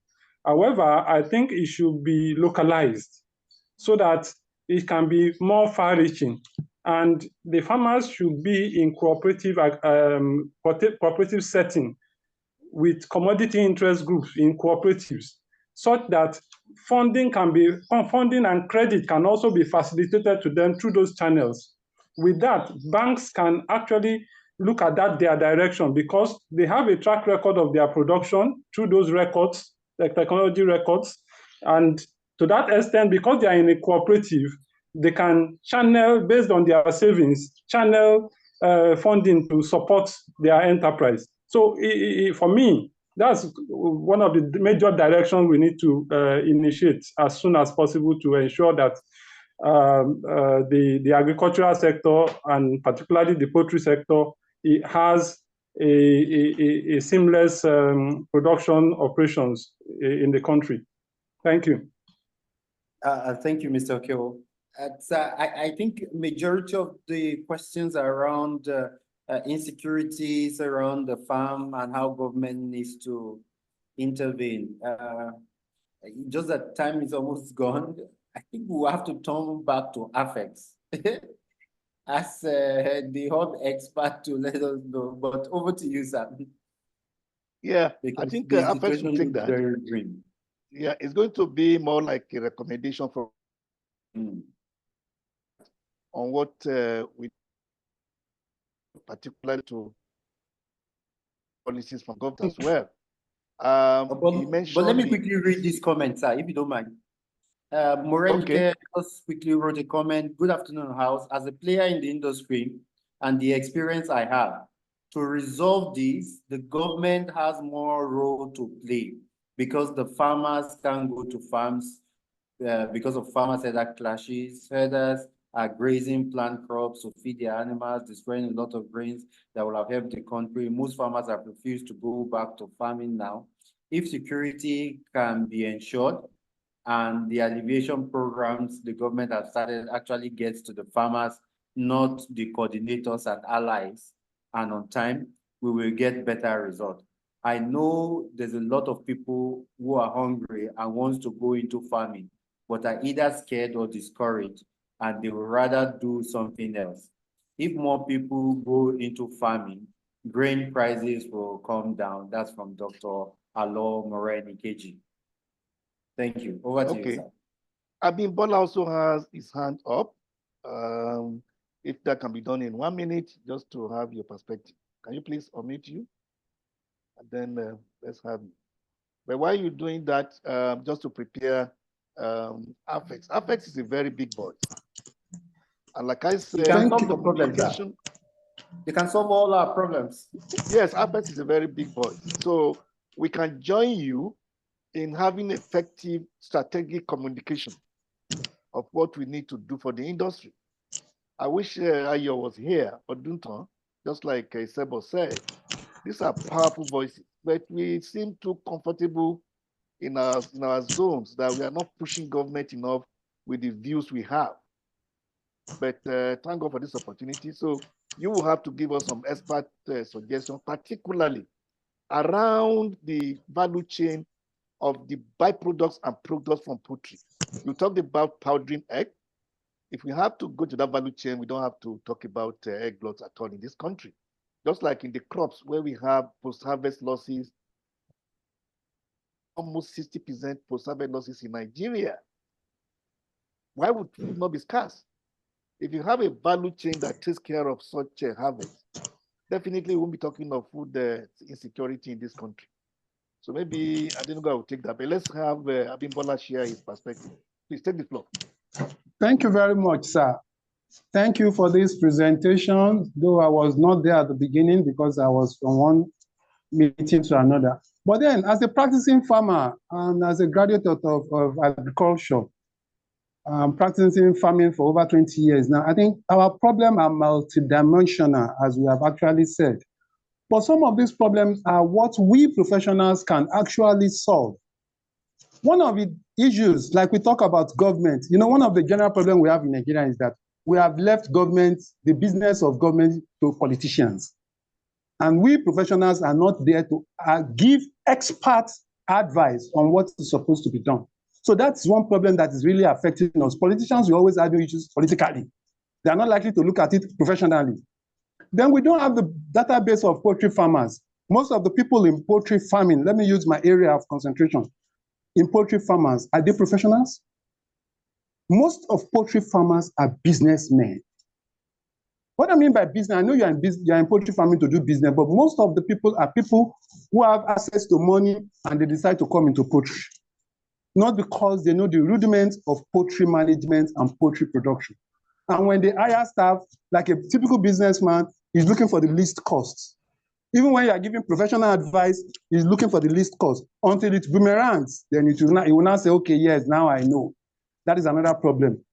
Most of the farmers, again, do not operate poultry as businesses. They treat it anyhow. I mean, if you go to a farmer with 2,000 capacity or even 1,000 capacity broiler in nowadays, you're talking of a business of over 5 million or up to 10 million with infrastructures and what have you. But he's seeing it as a little, just one side thing over there. So he's not doing it as a strict business, and he's not putting his records.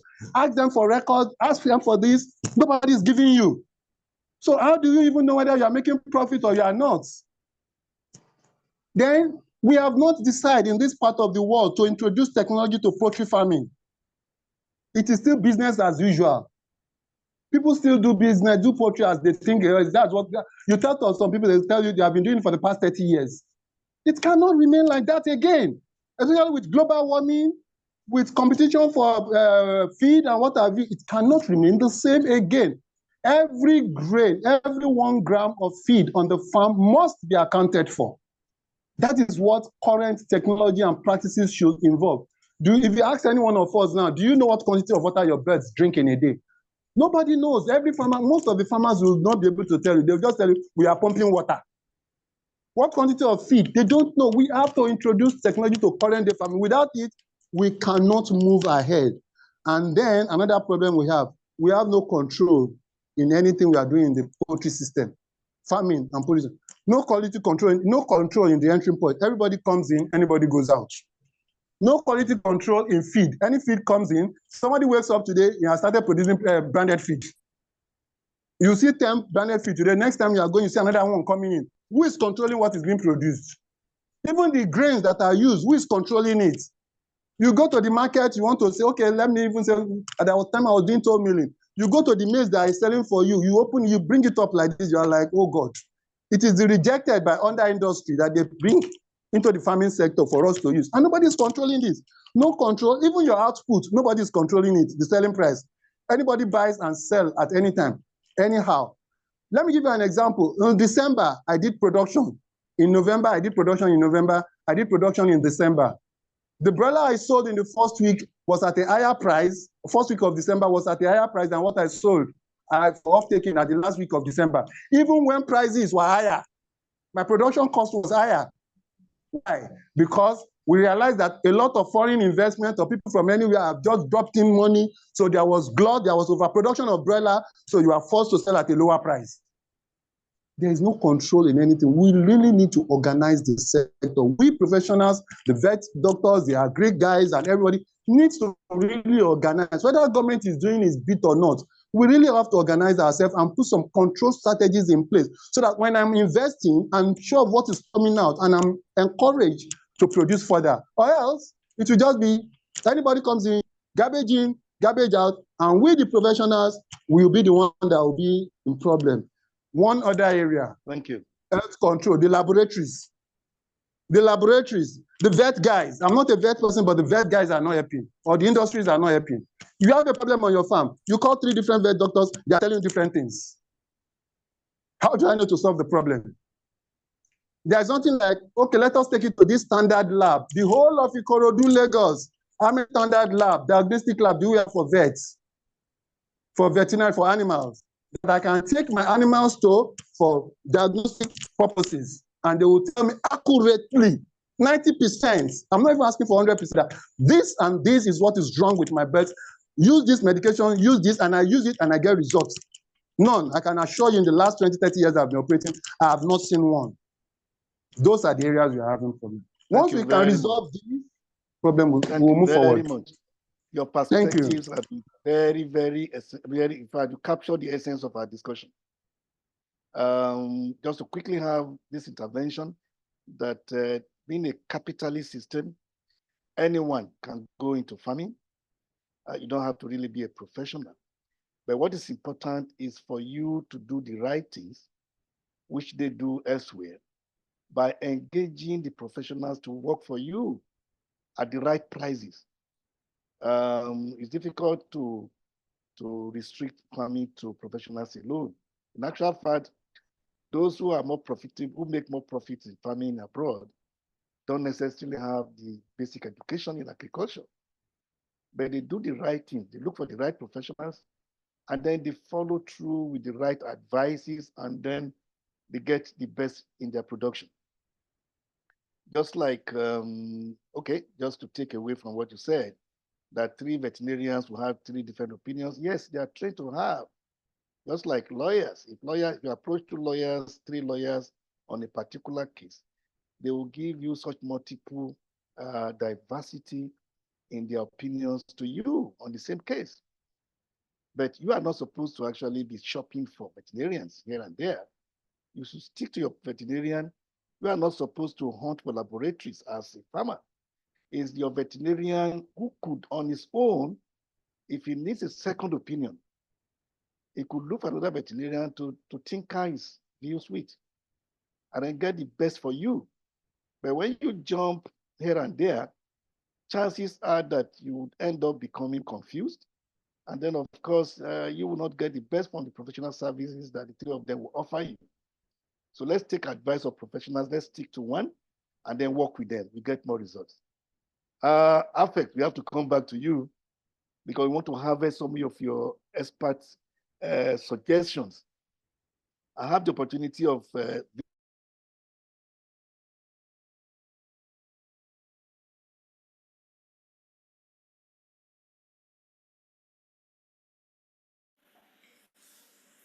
I guess this network froze. Yeah, I want to. So I think we are all back to you. We know how big affects is. We also know you understand the data. How can we resolve all these issues? People are selling their properties. Yeah, I mean, it's a unfortunate situation.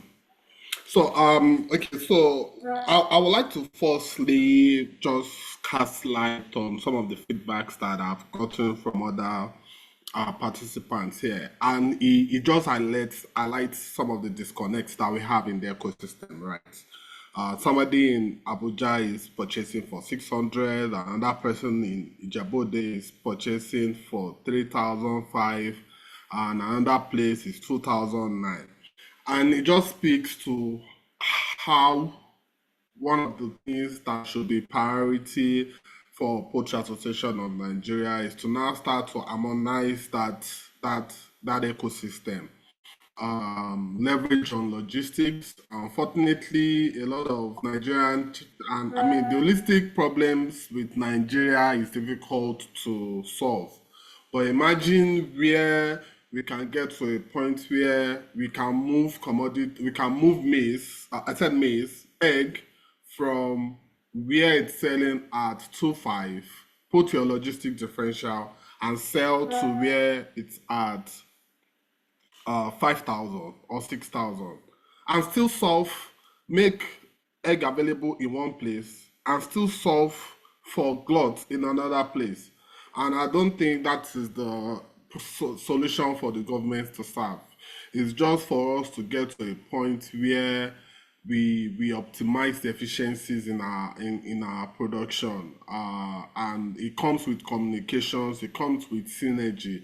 I think one of the speakers tried to highlight the disconnects in between even poultry farmers. This is the high time that we should be more like a collaborator than an individual farm competing against itself. And nothing stops Poultry Association from having things like egg collection ops that people can bring their eggs and they can leverage on bulk transfers to move from one place to another to solve some of these and differences. I would also like to touch on a part where it's high time we need to. I mean, business is business, and I agree with when Dr. Femi was saying, or the other speaker, that having liquidity to go into business should not be a bad thing, but we should run agriculture. We should run. I mean, poultry business is a business that people didn't put their money into it if it's not for profit, right? And interestingly, effects we are basically a commodity trading, right? One of the solutions that we've tried to do is to help farmers and processors to use commodities to unlock financing. One of the solutions we have is to have farmers, or let me say poultry farmers or feed millers, be able to buy commodity to a particular volume. I'm trying to find the good words to put this. That is, I mean, the trend is always going to be trend. It's going to change. At average price of commodity of maize or soya beans will be at a particular price, and as we leave the harvest season, as various stakeholders and participants buys the volume that they need out of the market, demand supply starts to depreciate. When supplies depreciate, prices start to go up. There are two, and that's going to always be the trend, right? Because we are not producing to meet the requirements, even for poultry sector and even for the feed sector. So what we try to do is that as a business unit, you need to be able to, the months where you will be pressed for commodities and the prices will not be at the favorable price. You unlock financing by buying commodity and storing for those periods, because at the end of the day, what you need most importantly is to have that commodity available when you need it. And you have to ensure you have a good cash flow. You look at your financing, your cost of fund to that, and what that means is that throughout the year you have a balanced cost for your raw materials.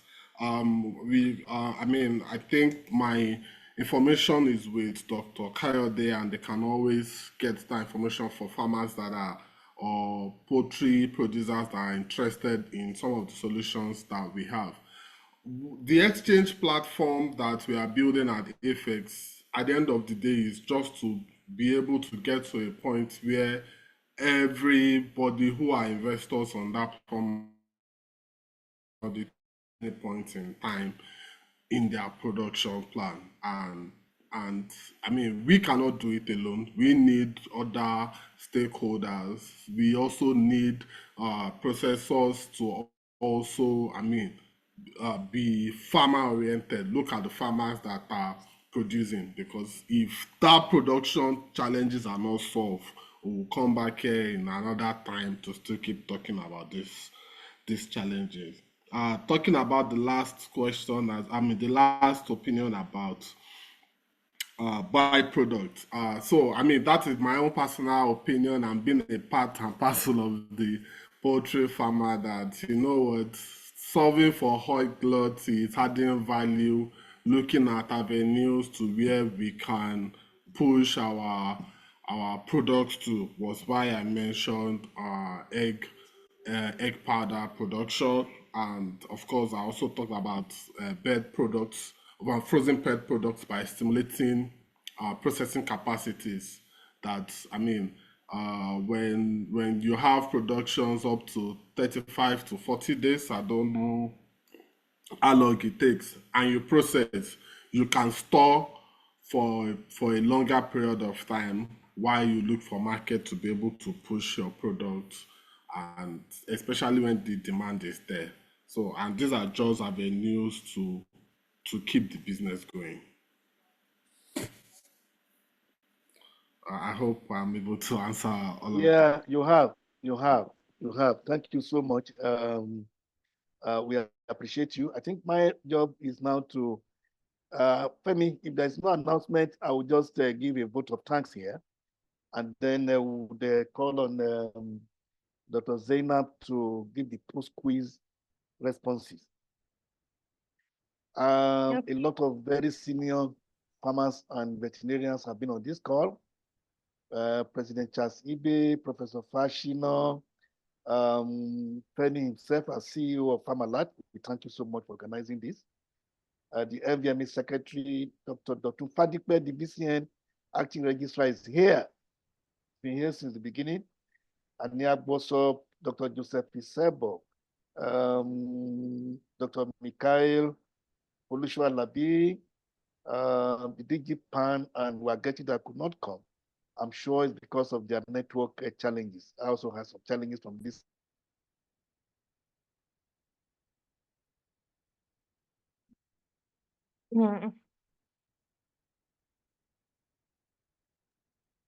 Hello? You're muted, sir.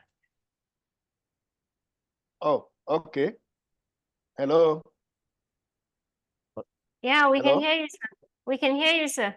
Oh, okay. I was just closing up. I was giving a vote of thanks before you come in with the post quiz. I don't know how much of that you had. Okay, thank you, sir. So next on the agenda is the post-quiz session. The post-quiz is also the same as the pre-quiz you have answered previously. So I hope you'll be able to attempt it perfectly now because of these wonderful presentations by our hub expert and some few personalities. So as I will be sharing the post-quiz, you should please try to attend these 5 minutes. So after attempting, we're going to provide the correct answer, which will pop on. So you're having 5 minutes. Please, let's everyone participate. Let's keep participating, please.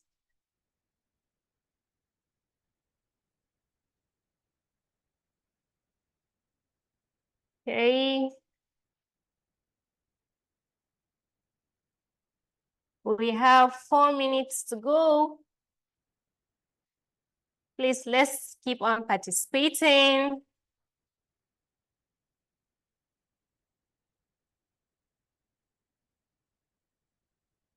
Three more minutes.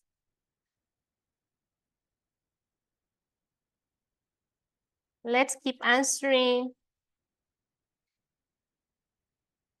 I hope it's very interesting. I know. So please, let's keep on participating. 2 more minutes to go. Let's try and attempt these questions. Let's go. 1 more minute.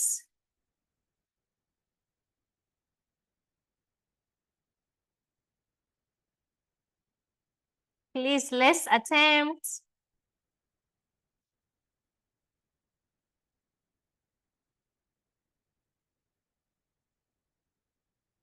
Forty more seconds to go.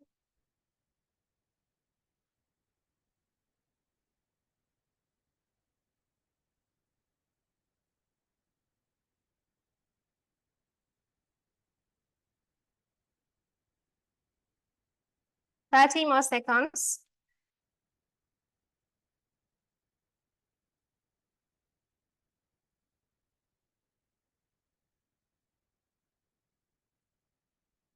Twenty more seconds to go.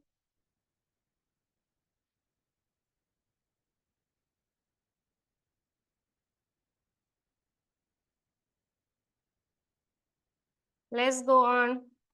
7 more seconds.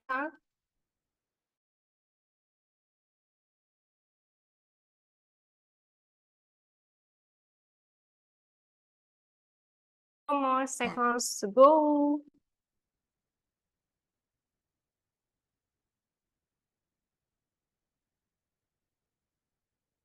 Okay.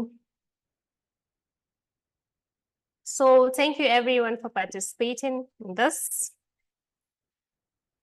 And all our answers is A.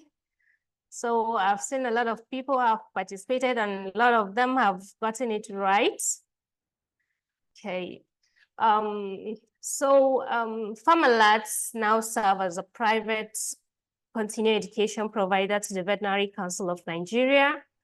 Our take-class sessions are free, but the token of 3,750 Naira is needed to have your VCN accredited certificate and name submitted for your CE points. Steps to do that is by making payments into the Farm-Alert ACO 7901049235 Providus Bank using your VCN number in the description. Send a message to Dr. Nancy Enyem Otu on 091-3500-0435 for verification on your certificates. So if you have any topic you want us to address, you should kindly comment. You should kindly comment and follow us on all our social media platforms: YouTube, LinkedIn, Facebook, Instagram, IG, or just simply search Farm-Alert. You'll see us there. So thank you for coming. We really appreciate. See you on our next class session. Bye.